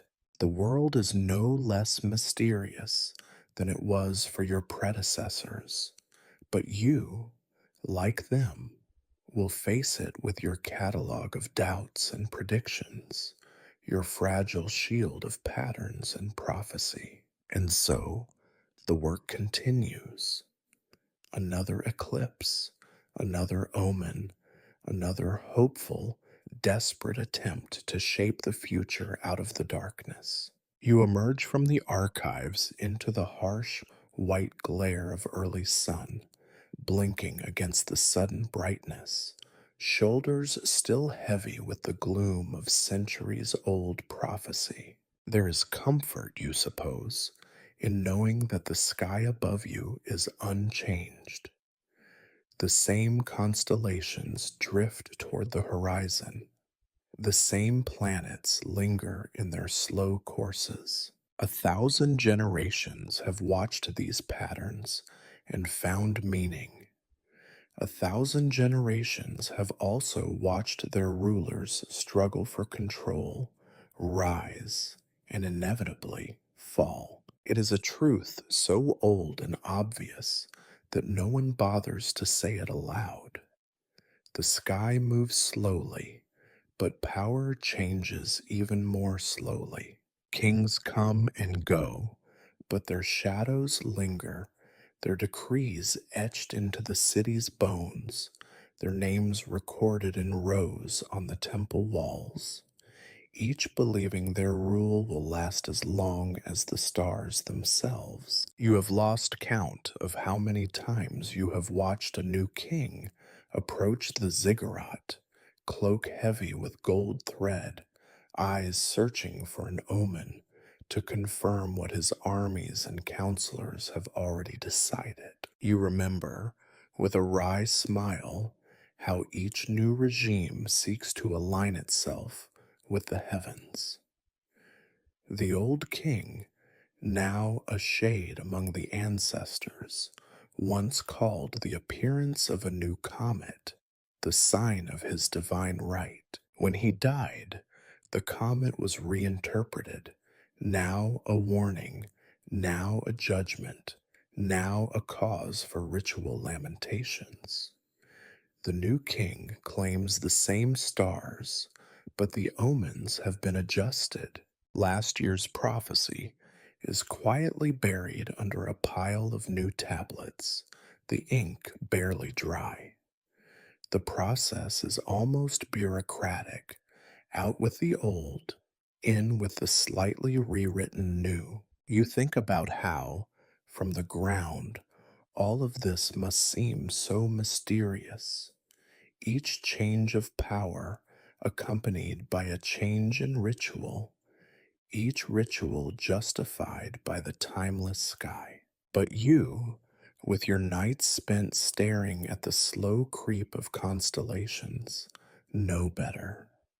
The stars do not care who wears the crown or who lights the fires in the palace. They do not pause for triumph nor mourn defeat. They continue in their orbits, indifferent to the bloody arguments below. Sometimes you find yourself envying the stars, their ancient indifference, their refusal to be dragged into the mud of politics. The city clings to the illusion that the heavens reflect its own turmoil, but you know the truth. The connection is always forged from the ground up, not from the sky down. If there is a real magic in the rituals of it is the magic of survival, the ability to adapt, to edit, to reinterpret without ever admitting that anything has changed. You have witnessed firsthand the way omens can be molded to fit the needs of the present. When the city's granaries overflowed, the priests declared that the planet Jupiter had smiled on a sign of plenty and the king's virtue. When the next king faced famine, the very same conjunction was said to be a warning, a lesson in humility, a reminder that the gods favor only the patient. The stars are a mirror, but the face reflected there is always that of the current ruler, polished and carefully arranged. This slow motion theater is not lost on the priesthood either. You recall endless debates in the temple, arguments over which ancient prophecy should be revived to suit a new crisis, which symbols can be dusted off for a festival, which misfortune can be blamed on an unfavorable star. Sometimes you suspect that your true skill is not in reading the heavens, but in reading the room, knowing when to lean into ambiguity, when to offer certainty, when to say nothing at all. It is a dangerous dance. There are always those who push too hard, who try to force the stars to serve their ambitions. You remember the fate of a certain high priest brilliant, bold, and ultimately too honest. He insisted on the literal reading of the omens, refused to reshape prophecy for political ends, and in the end found himself quietly exiled, his records erased, his name now a cautionary story whispered among apprentices. The city does not reward those who resist the slow tide of adaptation. Yet, for all the maneuvering, for all the reshuffling of symbols and stories, you sometimes catch a glimpse of something more enduring. In the dark before dawn, when the city is silent and the sky is ablaze with stars, you feel the presence of every watcher who came before you. Their names have faded, their politics forgotten, but the record of their watching endures. The constellations drift, just as they did then. Their meanings change, but the act of looking remains the same. The permanence of the stars is, perhaps, both a comfort and a rebuke. They have seen all this before: kings rising, cities burning, priests making and unmaking the rules. Their patience is endless, their perspective so vast that the squabbles of mortals must seem little more than shadows flickering on the surface of the earth. You wonder if, in the end, the true lesson of the sky is not one of order or destiny, but of humility, the reminder that everything below is temporary, even the stories you labor so hard to preserve. As the sun climbs higher, you descend from the ziggurat, passing the city's officials already beginning their daily rituals of authority, seals pressed into clay, messages dispatched to distant provinces, judgments issued from shaded courtyards. All of them, in some way, are participants in the same ancient drama, each seeking validation in the stars, each hoping that their deeds will last. You know better. You know that for all the records and ceremonies, what remains is never the particular king or priest, but the slow, steady movement of the stars and the endless human need to see meaning in their light. As you step back into the noise and bustle of the waking city, you offer a silent prayer, not to the gods, but to the patient, watching sky. Let the stars endure, you think. Let the stories change as they must. Let there always be someone willing to climb the steps and keep the vigil, however futile it may seem. And overhead, the constellations turn, unchanged and unchanging, indifferent witnesses to the stories written far below. Night has returned by the time you climb the steps once more, the air thick with the scent of cooling brick and the distant trace of olive oil burning in lamps. You wrap your cloak tighter, and as you reach the summit, the darkness feels different, alive, perhaps, with anticipation. These are the nights when fear is a sharper companion than curiosity, when the sky is watched not for gentle guidance, but for threats that travel faster than any chariot, omens that blaze and vanish before you can even whisper a prayer. Tonight, there are no clouds,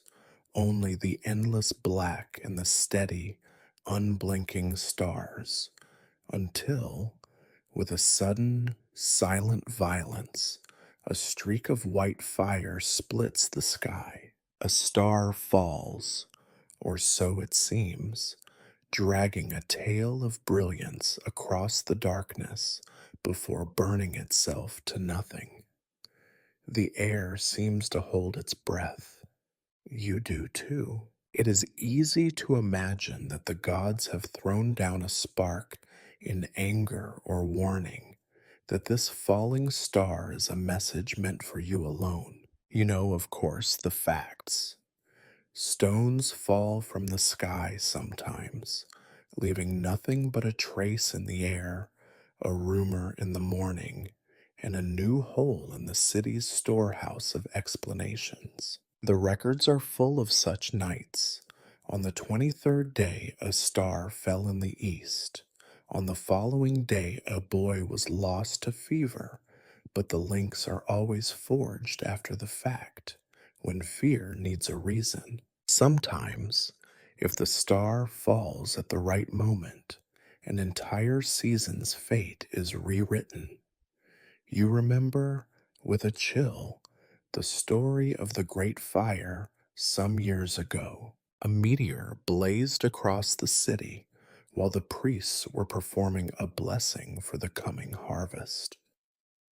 Within days, a plague struck the livestock, and the people were certain the falling star was to blame. It did not matter how carefully you checked the old tablets, or how many times you explained that such omens had once been considered signs of renewal rather than ruin. The damage was done.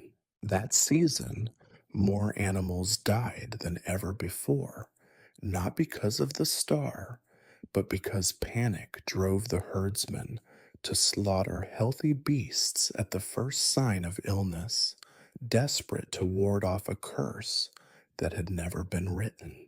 It is a familiar dance. A random event becomes an omen becomes a prophecy, and the prophecy is fulfilled by fear itself. You try to remind yourself that this is the natural way of things. People crave certainty. They would rather suffer by design than be left to wander in chaos. Even now, as you watch the sky in silence, you feel the old urge to ascribe meaning to the flash, a warning, perhaps, or a sign of things to come. You wonder how many lives have turned on such fleeting moments. How many marriages have been canceled, journeys postponed, or children abandoned because a star appeared to fall at the wrong hour? You recall with a grim sense of irony how your predecessor once read a shower of meteors as the herald of victory for Ur's armies, only for defeat to follow weeks later. By then, of course, the story had changed. A clever reinterpretation of the tablets, a new link in the endless chain of shifting meanings. Sometimes you try to imagine what it would be like to live without the burden of these interpretations. What if the stars were just stars, their falling nothing but chance? What if a night like this could be experienced without dread, without the need to translate every flash and silence into the language of fate? But then you remember the faces that look up to you, desperate for guidance, and you know the city cannot survive on indifference. Fear must be managed, and the only tool you have is story. You have learned over time that the most dangerous omens are the ones that arrive without warning. The familiar threats, eclipses, comets, red moons, can be woven into the city's tapestry of ritual, diffused with sacrifice or prayer. But a sudden, unpredictable event, like a falling star, resists such treatment. It is a wild card, a breach in the carefully maintained wall between the gods and the world below. When these events happen, people demand answers, and any answer will do, no matter how unlikely or contradictory. The priests, too, are not immune to panic. You have seen your colleagues scramble for explanations, each trying to stake a claim on the event, to be the first to offer a story that will stick. The high priest is especially adept at this, spinning tales from thin air, finding obscure precedents in crumbling tablets, and always ensuring that, whatever the outcome, the priesthood's authority remains intact. It is, you admit, a skill worth mastering. As the night deepens and the memory of the falling star fades, you try to focus on the ordinary routines of observation. The planets continue their slow dances, the constellations wheel overhead, and the city sleeps uneasily. But you know that by morning, rumors will spread. A child's fever will be blamed on the star. A merchant's bad luck will be traced to its brief, fiery passage. The chain of meaning will extend, link by anxious link, until the story is as real as the flash itself. You sigh and return to your tablets, making a careful note of the time and direction of the meteor, hedging your language with all the caution you have learned. You do not declare it a curse nor a blessing. You leave space for others to decide, for the high priest to declare, for the king to use as he sees fit. The record is neutral, but you know it will not remain so for long. Above you, the sky is quiet once more, as if nothing has happened. Yet you understand, better than most, how one moment of brilliance, a chance encounter between stone and air, can change everything. The city will move on, but the fear lingers, waiting for the next spark to set it alight. You wonder if, in the end, that is what fate truly is.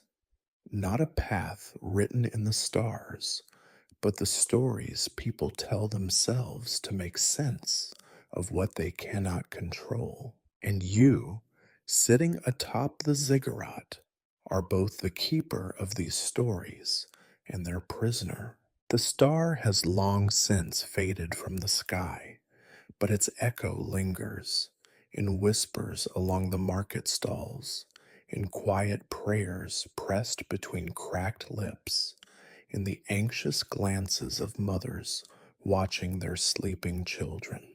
As dawn breaks sluggishly over you find yourself moving through the city with the weight of last night's vigil still pressing against your ribs. It is in these hours, when the city is neither quite asleep nor truly awake, that you feel most acutely the relentless, inescapable pull of human fear.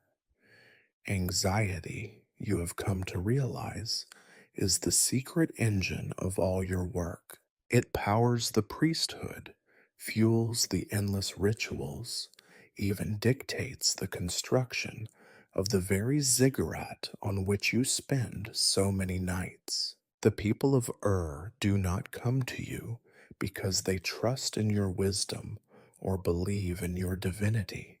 They come because the future frightens them, and the sky, for all its cold indifference, at least seems to offer patterns. In a world where fields fail and rivers flood without warning, any pattern, no matter how fragile, is a comfort. You see the shape of that comfort everywhere, in the careful way a father arranges his offerings, hoping to buy a year free of sickness, in the desperate bargaining of the sick, promising the gods gold, grain, or even their own hair, if only a loved one will be spared. In the rows of amulets strung across doorways, and the endless tally of unlucky days, unlucky stars, unlucky words. Fear is a tax everyone pays, whether they acknowledge it or not. You are not immune. Even after years of watching the sky and reading its messages, you still feel the familiar flutter in your chest when something unexpected happens. A sudden wind, a bird flying the wrong way, a star burning too brightly. You tell yourself that it is your responsibility, that you must be vigilant for the city's sake, but the truth is simpler. You are afraid too. Afraid that the stories you tell are not enough, that the rituals you lead are only shadows on a wall, and that someday the chaos you work so hard to hold back will spill over and drown everything. The priesthood, in its way, is a monument to this anxiety. You think of the endless codes of ritual and prohibition, each new rule an attempt to fence in the unpredictable. The clay tablets fill with warnings and instructions. Which stars are lucky, which days are dangerous, which foods to avoid when Saturn is rising. Every night's vigil is an act of control, a way to assert, however briefly, that the future can be anticipated and managed. You are old enough to recognize the futility in this. The stars do not care about the city's worries, and the gods, if they are listening, remain silent. The barley still fails, children still die, floods still come. The rituals may ease the fear for a time, but they do not cure it. Still, you persist. The city persists. What other choice is there? Sometimes you imagine what life would be like without this anxiety. If people could accept uncertainty, if they could sleep through the night without dreaming of disaster. But then you remember the faces that gather at the foot of the ziggurat, the weight of their hopes pressed into your hands. You see yourself reflected in them, each person holding their private terror, desperate to pass it to someone else for just one night. The priesthood is not just a profession, you realize. It is a service and sometimes a mercy. There are darker moments, too, when you wonder if all this fear is simply a tool. You have seen how easily it can be twisted, how rulers and priests alike use anxiety to maintain their grip on power. The more frightened the city, the more urgently it needs guidance, the more it will pay for certainty, real or imagined. A clever leader knows how to harness the people's dread, and you have witnessed more than one priest rise through the ranks on the strength of a well timed prophecy. But you are tired of cleverness. You are tired of spinning stories just to chase away shadows. There are nights when you look at the sky and long for honesty, to admit that no pattern is perfect, that no sign is certain, that sometimes disaster is just disaster. But such honesty is dangerous. The city does not want the truth, it wants reassurance, even if that reassurance is built on shifting sand. You wonder if this anxiety is simply the price of being human, if all the prayers, the omens, the rituals are just ways of coping with a world that never promised to be fair. You think of your own dreams, the ones where you are falling endlessly through darkness, reaching for a star that is always just out of reach. You wake from these dreams with your heart pounding, reminded that even the priests are not immune to the terror of uncertainty. As the city wakes and the markets open, you return once more to the ziggurat. The ancient stones cool under your feet. You look up at the sky, now pale and empty, and you promise yourself to watch, to listen, to do your best for those who cannot bear the burden alone.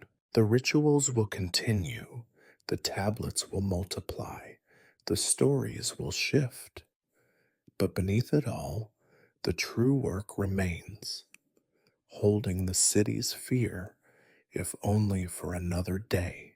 The sun rises over Ur, casting long shadows over the streets and fields, and you wonder, quietly, bitterly, if all of history is just an attempt to quiet the anxiety that no god or priest has ever truly mastered. You stand at the summit, a watcher in the dawn, and prepare yourself for another day of stories, another night of fear, and the endless necessary effort to make sense of the chaos. With the new day comes a hollow sort of clarity, as if the long hours on the ziggurat have scraped your mind raw and left it blinking at the world's absurdities. You shuffle through your notes and tablets, adding new lines to the endless ledger of observation.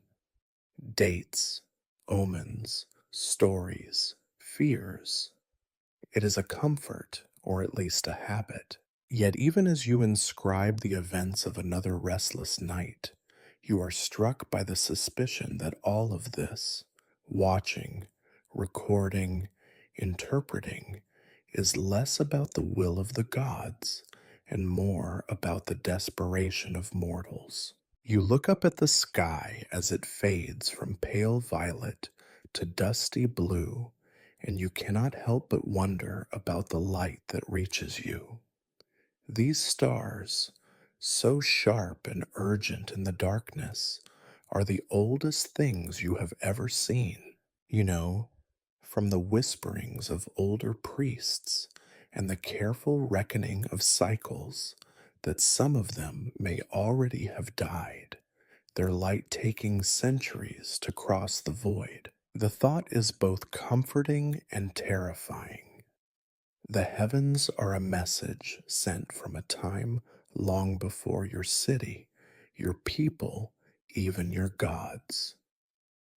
If there are answers out there, they are ancient, perhaps already obsolete, and yet generation after generation has stood on these bricks, craned their necks, and imagined that meaning flows down from those indifferent fires. You remember the stories you were told as a child, that each star is a god's eye, watching over Ur, that comets are messengers, angels, or angry ghosts, that the Milky Way itself is a river carrying souls to judgment. Each tale is another desperate attempt to bridge the gap between the chaos below and the order imagined above.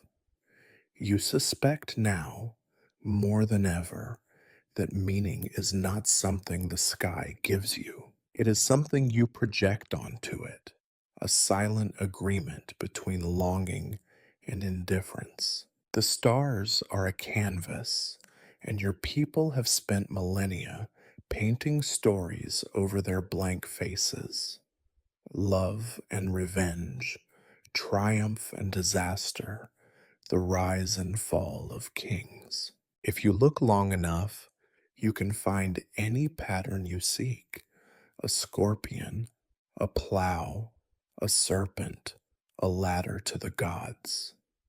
It is all there if you want it to be. There are nights, though, when you are seized by a kind of vertigo, a dizzying sense of how small and unimportant you are, perched on your brick mountain, cataloging the flickers of dying suns. You think about all the civilizations that must have watched the stars before yours, all the eyes that gazed up in fear and wonder, all the myths that rose and fell like the tide. You wonder if your own people will someday be only a footnote in the endless history of watchers, their stories fading into the silence of lost languages and crumbling clay. It is hard in these moments not to question whether the search for meaning is itself a kind of folly.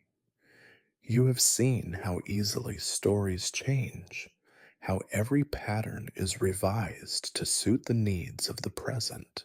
Last year's omen of doom becomes this year's promise of plenty. The star that once guided heroes now marks the beginning of an unlucky season. If the gods are speaking, their language is so slippery that even the priests cannot agree on a translation. And yet, even as you doubt, you feel the compulsion to continue.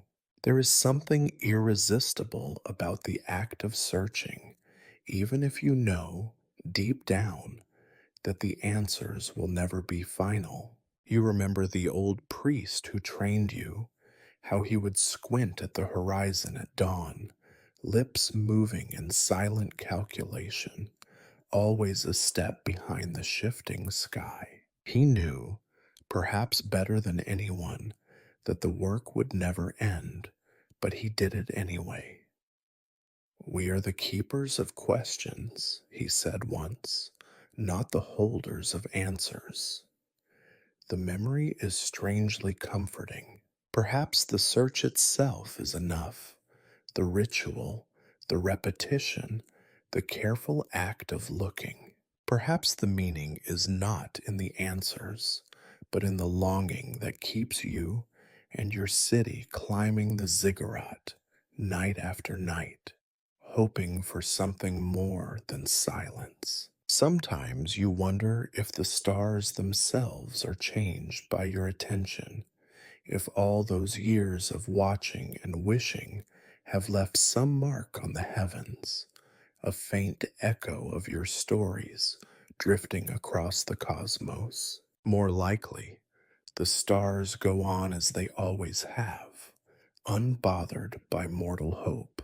But there is a kind of beauty in the idea that for a little while you have been part of something larger, a chorus of watchers, all of you casting your questions into the void. You feel the day growing warmer, the city below coming fully alive, the shadows on the ziggurat shrinking and fleeing.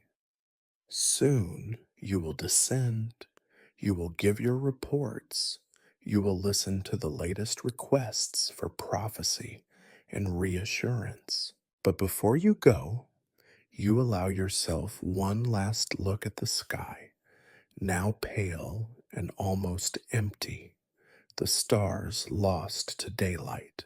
You whisper a question you know will not be answered, not because the gods refuse to speak, but because the question itself is its own reply. If meaning exists, perhaps it is found not in the stars, but in the act of seeking. The sky is silent, as always, but you climb down with a strange, stubborn comfort, ready to begin again. You descend from the ziggurat at dawn, your mind heavy with the weight of your nightly vigil and the centuries that seem to press in from every stone. The city below stirs with a familiar rhythm. Merchants dragging carts through narrow lanes, children laughing and fighting in the dust, the morning call of livestock. Life in Ur is as it always was, as it always will be. At least, this is what you tell yourself, though you know better than to believe in anything so permanent. For a moment, as you stand at the edge of the temple platform, you are seized by an uncanny vision, a sense that you are not alone in your watching. You picture someone thousands of years hence, standing atop a shattered ziggurat, gazing up at the same sky. The city has crumbled, the bricks worn by time and neglect, but the stars above remain, indifferent and unchanged. This future watcher feels the same uncertainty, the same yearning, the same mix of fear and awe. In that instant, time folds in on itself, and you understand that your role is part of a much older story than any you have ever told. You wonder what will become of when you are gone. The tablets you have so carefully inscribed may crumble, the archives be lost to fire or flood. The rituals you have practiced for a lifetime will fade from memory, replaced by other rites, other names for the same constellations. Yet you suspect that, so long as someone climbs a height to look at the stars, the need for meaning will persist. The questions you ask, what does it all mean? What is expected of me? Will echo in languages not yet invented, under skies that are both familiar and strange. You think of the city's foundation myths, the stories told of gods descending on pillars of fire, of the first king mapping the heavens with nothing but a stick and a keen eye. You remember how each generation has added its own embellishments, layering new meanings atop the old until the truth is lost beneath the weight of so much hope and fear. What will the watchers of the future make of your records if they survive at all? Will they understand the rituals, or will your prophecies sound like nonsense to ears trained in other mysteries? Perhaps they will stand where you stand now, surrounded by weeds and broken stone, and feel only a faint, persistent longing, the need to connect, to belong, to find purpose in the indifferent dance of the cosmos. Perhaps, with the city gone and the gods forgotten, the stars themselves will become the only surviving scripture. You imagine the ruins, the ziggurat slumped against the horizon, its steps worn smooth by centuries of rain, the city below reduced to silent mounds and half buried walls. Even so, you can see a lone figure climbing, pausing at each level to catch their breath, heart pounding not just from exertion, but from the anticipation of something sacred. Reaching the summit, they would look up and, for a moment, see exactly what you see now: the eternal stars, the patterns half remembered, the overwhelming silence. You are struck by how little changes in the essentials. The world below shifts and decays. Rulers rise and fall. Empires are built and buried. But the hunger for answers endures. The shape of the questions remains, even if the words are different. What is the will of the gods? What is my fate? Is there meaning in this endless sky, or only the echo of my own voice? The image of this future watcher is both comforting and melancholy. You want to reach across time, to tell them what you have learned, that the stars are not arbiters of fate, but companions in the long struggle to understand, that the rituals, for all their grandeur and solemnity, are only attempts to quiet the fear that nothing really matters, that every tablet, every prophecy, every night spent gazing upward is an act of hope, fragile and necessary. You wonder what stories will replace yours. Will the same constellations take on new shapes? Will the lion become a ship, the plow a dragon, the scorpion a chain of islands? Will the cycles of Venus and Mars be used to time harvests and marriages? Or will someone find entirely new meanings in the ancient lights? It does not matter, you realize, because the need is the same: to impose order, to find comfort, to mark time with the movements of distant suns. It is a humbling thought.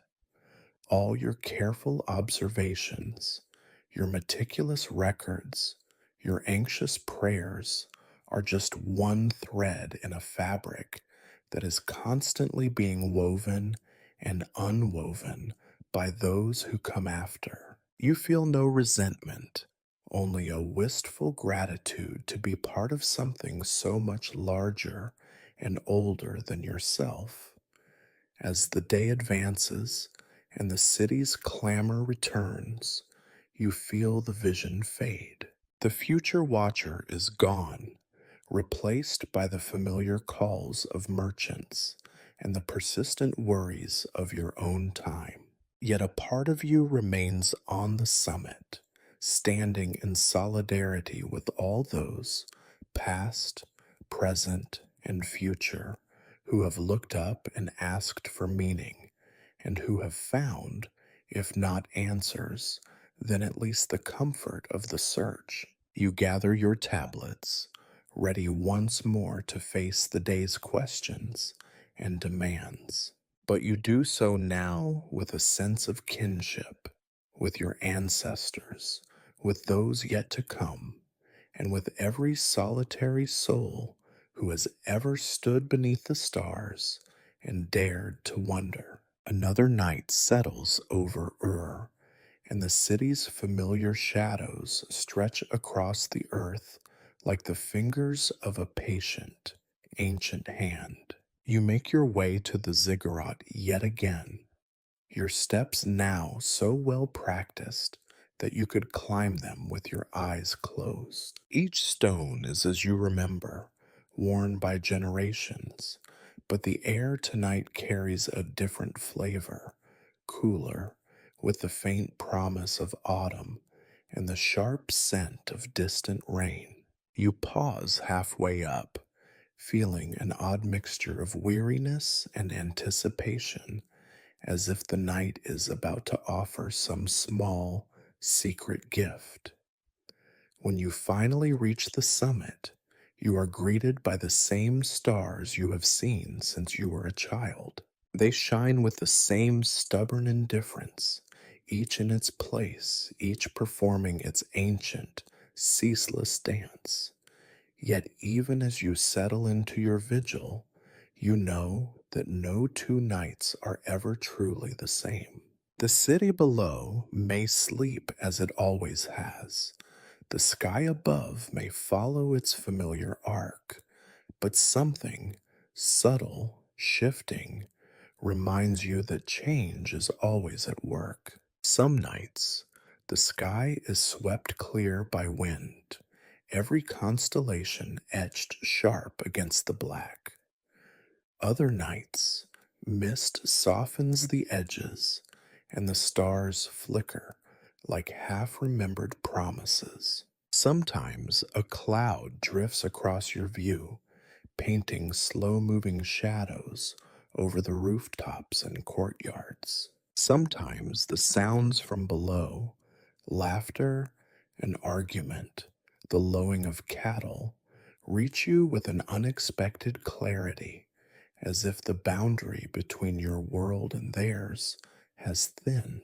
You have come to understand that this is the only real constant, the endless, intricate dance of sameness and difference. The rituals repeat, the tablets accumulate, the prophecies are rewritten for each new king, each new crisis. Yet beneath the surface of tradition, the world shifts, quietly, relentlessly, refusing to be captured in any tablet or chart. Tonight, you find yourself particularly aware of these changes. There are new faces among the apprentices who attend your nightly observations, eager and awkward, their hands unsteady as they press styluses into fresh clay. There are new rumors drifting up from the city, worries about a bad harvest, about distant armies, about omens that have not yet been named. You sense the familiar weight of expectation, the silent hope that your reading of the stars will restore some sense of balance. You look for comfort in routine. You measure the positions of Mars and Venus, trace the slow drift of the constellations, record the color and clarity of the moon. These acts anchor you to the past, to the work of all those who watched before you. Yet you know, as everyone knows, that the meaning of these observations will shift before the clay is even dry. The story you tell tonight will not be the one remembered next season. The stars are a script that is always being rewritten. This realization could be a source of despair, but you find instead a peculiar solace. If nothing is fixed, then everything is possible. Fate is not a cage, but a story, a pattern that changes with each telling, shaped by fear, hope, and necessity. The rituals give the city a sense of continuity, but it is change that gives it life. You remember a night years ago when you watched a rare alignment of planets. The city held its breath, and the priests declared that a new era had begun. For a while, everything seemed different. Traders brought new goods, the markets overflowed, old feuds were set aside. But slowly, quietly, the world returned to its usual patterns. The alignment faded from memory, replaced by fresh anxieties and new omens. Yet for a brief moment, the city believed that anything was possible. You suspect this is the true purpose of your work, not to fix fate in clay or to bind the gods to a single permanent script, but to remind the city that each night, each day, is a new thread in the tapestry. The rituals anchor people in time, but they cannot stop the river from changing its course, the stars from shifting, or the world from remaking itself with every dawn. As the night deepens, you listen to the sounds rising from the murmur of voices, the creak of doors, the hush that follows when even the restless finally sleep. You wonder how many nights you have watched the stars and found comfort in their apparent constancy, only to discover, in the end, that you yourself have changed. The doubts that once troubled you are softer now, less a burden than a companion. The longing for certainty has given way to a quieter acceptance that to live is to change, to lose and find meaning over and over again. Tonight, as you record your observations, you leave space for uncertainty. You note the shifting wind, the change in the air, the half heard song from a distant festival. You allow yourself the luxury of not knowing, of being present in a night that will never come again in quite the same way. You suspect that this is what the city truly asks of you, not answers, not even hope, but the reassurance that someone is watching, marking the passage of time, bearing witness to the unique texture of each night. The people below may never know how many times the story changes before it reaches them, how much doubt is woven into every prophecy. But they sense, as you do, that no night lasts forever, no pattern is truly fixed, and the world is always becoming something new. And so you watch, not for omens or fate, but for the subtle, persistent miracle of change. Tomorrow, the city will wake and begin its routines anew, never quite the same as the day before. The stars will spin overhead, unchanged and yet ever changing, and you will be here to see it, to remember it, and to remind yourself and whoever comes after that the only certainty is that the story will go on. Dawn comes slowly, seeping into the cracks of the ziggurat and the weary corners of your mind. The city below stirs, as it always does, but you do not rush to descend. Instead, you linger at the summit, the place that has become both your sanctuary and your burden. The stars are fading, replaced by the pale promise of daylight, yet their stories cling to you like morning mist, weightless, yet impossible to shake. You lean on the rough parapet, letting your gaze wander across the rooftops of Ur. The city stretches before you, dusty, sprawling, imperfect. You see it all at once, the grandeur and the squalor, the hope in every new wall, the exhaustion in every broken gate.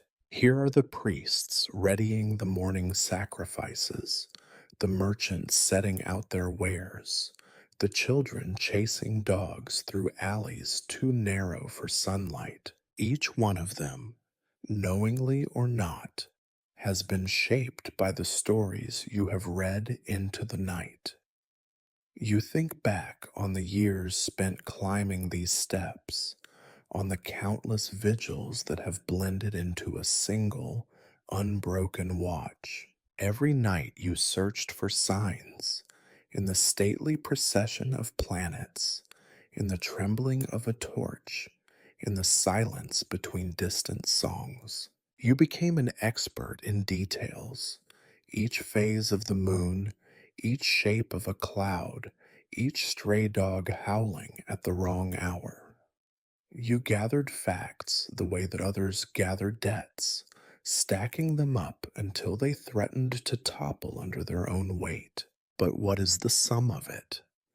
A city's worth of anxieties captured in clay, an endless record of questions asked and rarely answered. You have amassed a treasury of facts, yes, but also a wilderness of doubts. The more you learned, the less certain you became. Each tablet filed away for safekeeping was a reminder of your limits, the tiny space your understanding occupied in the endless sweep of sky. This is not a defeat. You have come to see it as the only honest response to the vastness you have faced each night. The certainty you once envied in others, the king's swagger, the high priest's unblinking eyes, was always a kind of armor, brittle and easily cracked. You have survived because you learned to live with not knowing, to offer the city not certainty, but presence, to watch, to record, to keep the vigil even when no answers came. There is irony here, one last gift from the gods. All the stories you spun for the people of Ur, tales of fate and destiny, of omens and judgment, were always provisional, subject to revision, reshaped by the needs of the day. Yet it is these stories, more than any tablet or prophecy, that have allowed the city to endure. The rituals gave comfort. The signs gave people a reason to gather, to hope, to grieve. Even doubt was woven into the fabric of faith, a thread of humility running through every grand pronouncement. You know now that this is all anyone can offer. The sky does not answer, but it receives your questions and reflects them back as light, as darkness, as the unending rhythm of change. To watch the stars is to accept your place in a story that began long before you and will continue long after you are gone. At last, you turn away from the edge. The city below awaits. The petitioners will climb the steps soon, seeking advice, comfort, perhaps a sense that someone is paying attention. You have no new answers, but you have your record, a lifetime of careful observation, of stories told with as much honesty as you could manage, of rituals performed in hope and fear. You descend slowly, feeling each step as a small farewell. By the time you reach the bottom, the stars are gone, but their imprint remains. The people look to you with the same old mix of reverence and suspicion. You greet them, ready to listen, to offer what wisdom you can, to remind them that even uncertainty is survivable. Perhaps someday, someone else will climb the ziggurat, someone with their own questions, their own doubts, their own longing to understand. You hope they will find comfort in the act of watching, if not in the answers they receive. For now, you take your place among the living, carrying the night's silence into the noise of day. You have not found the will of the gods, but you have found, in the endless turning of the sky, the courage to continue. The city endures, the stars endure, and you, watcher, chronicler, doubter, endure as well beneath a sky that remains forever silent, forever beautiful, forever waiting.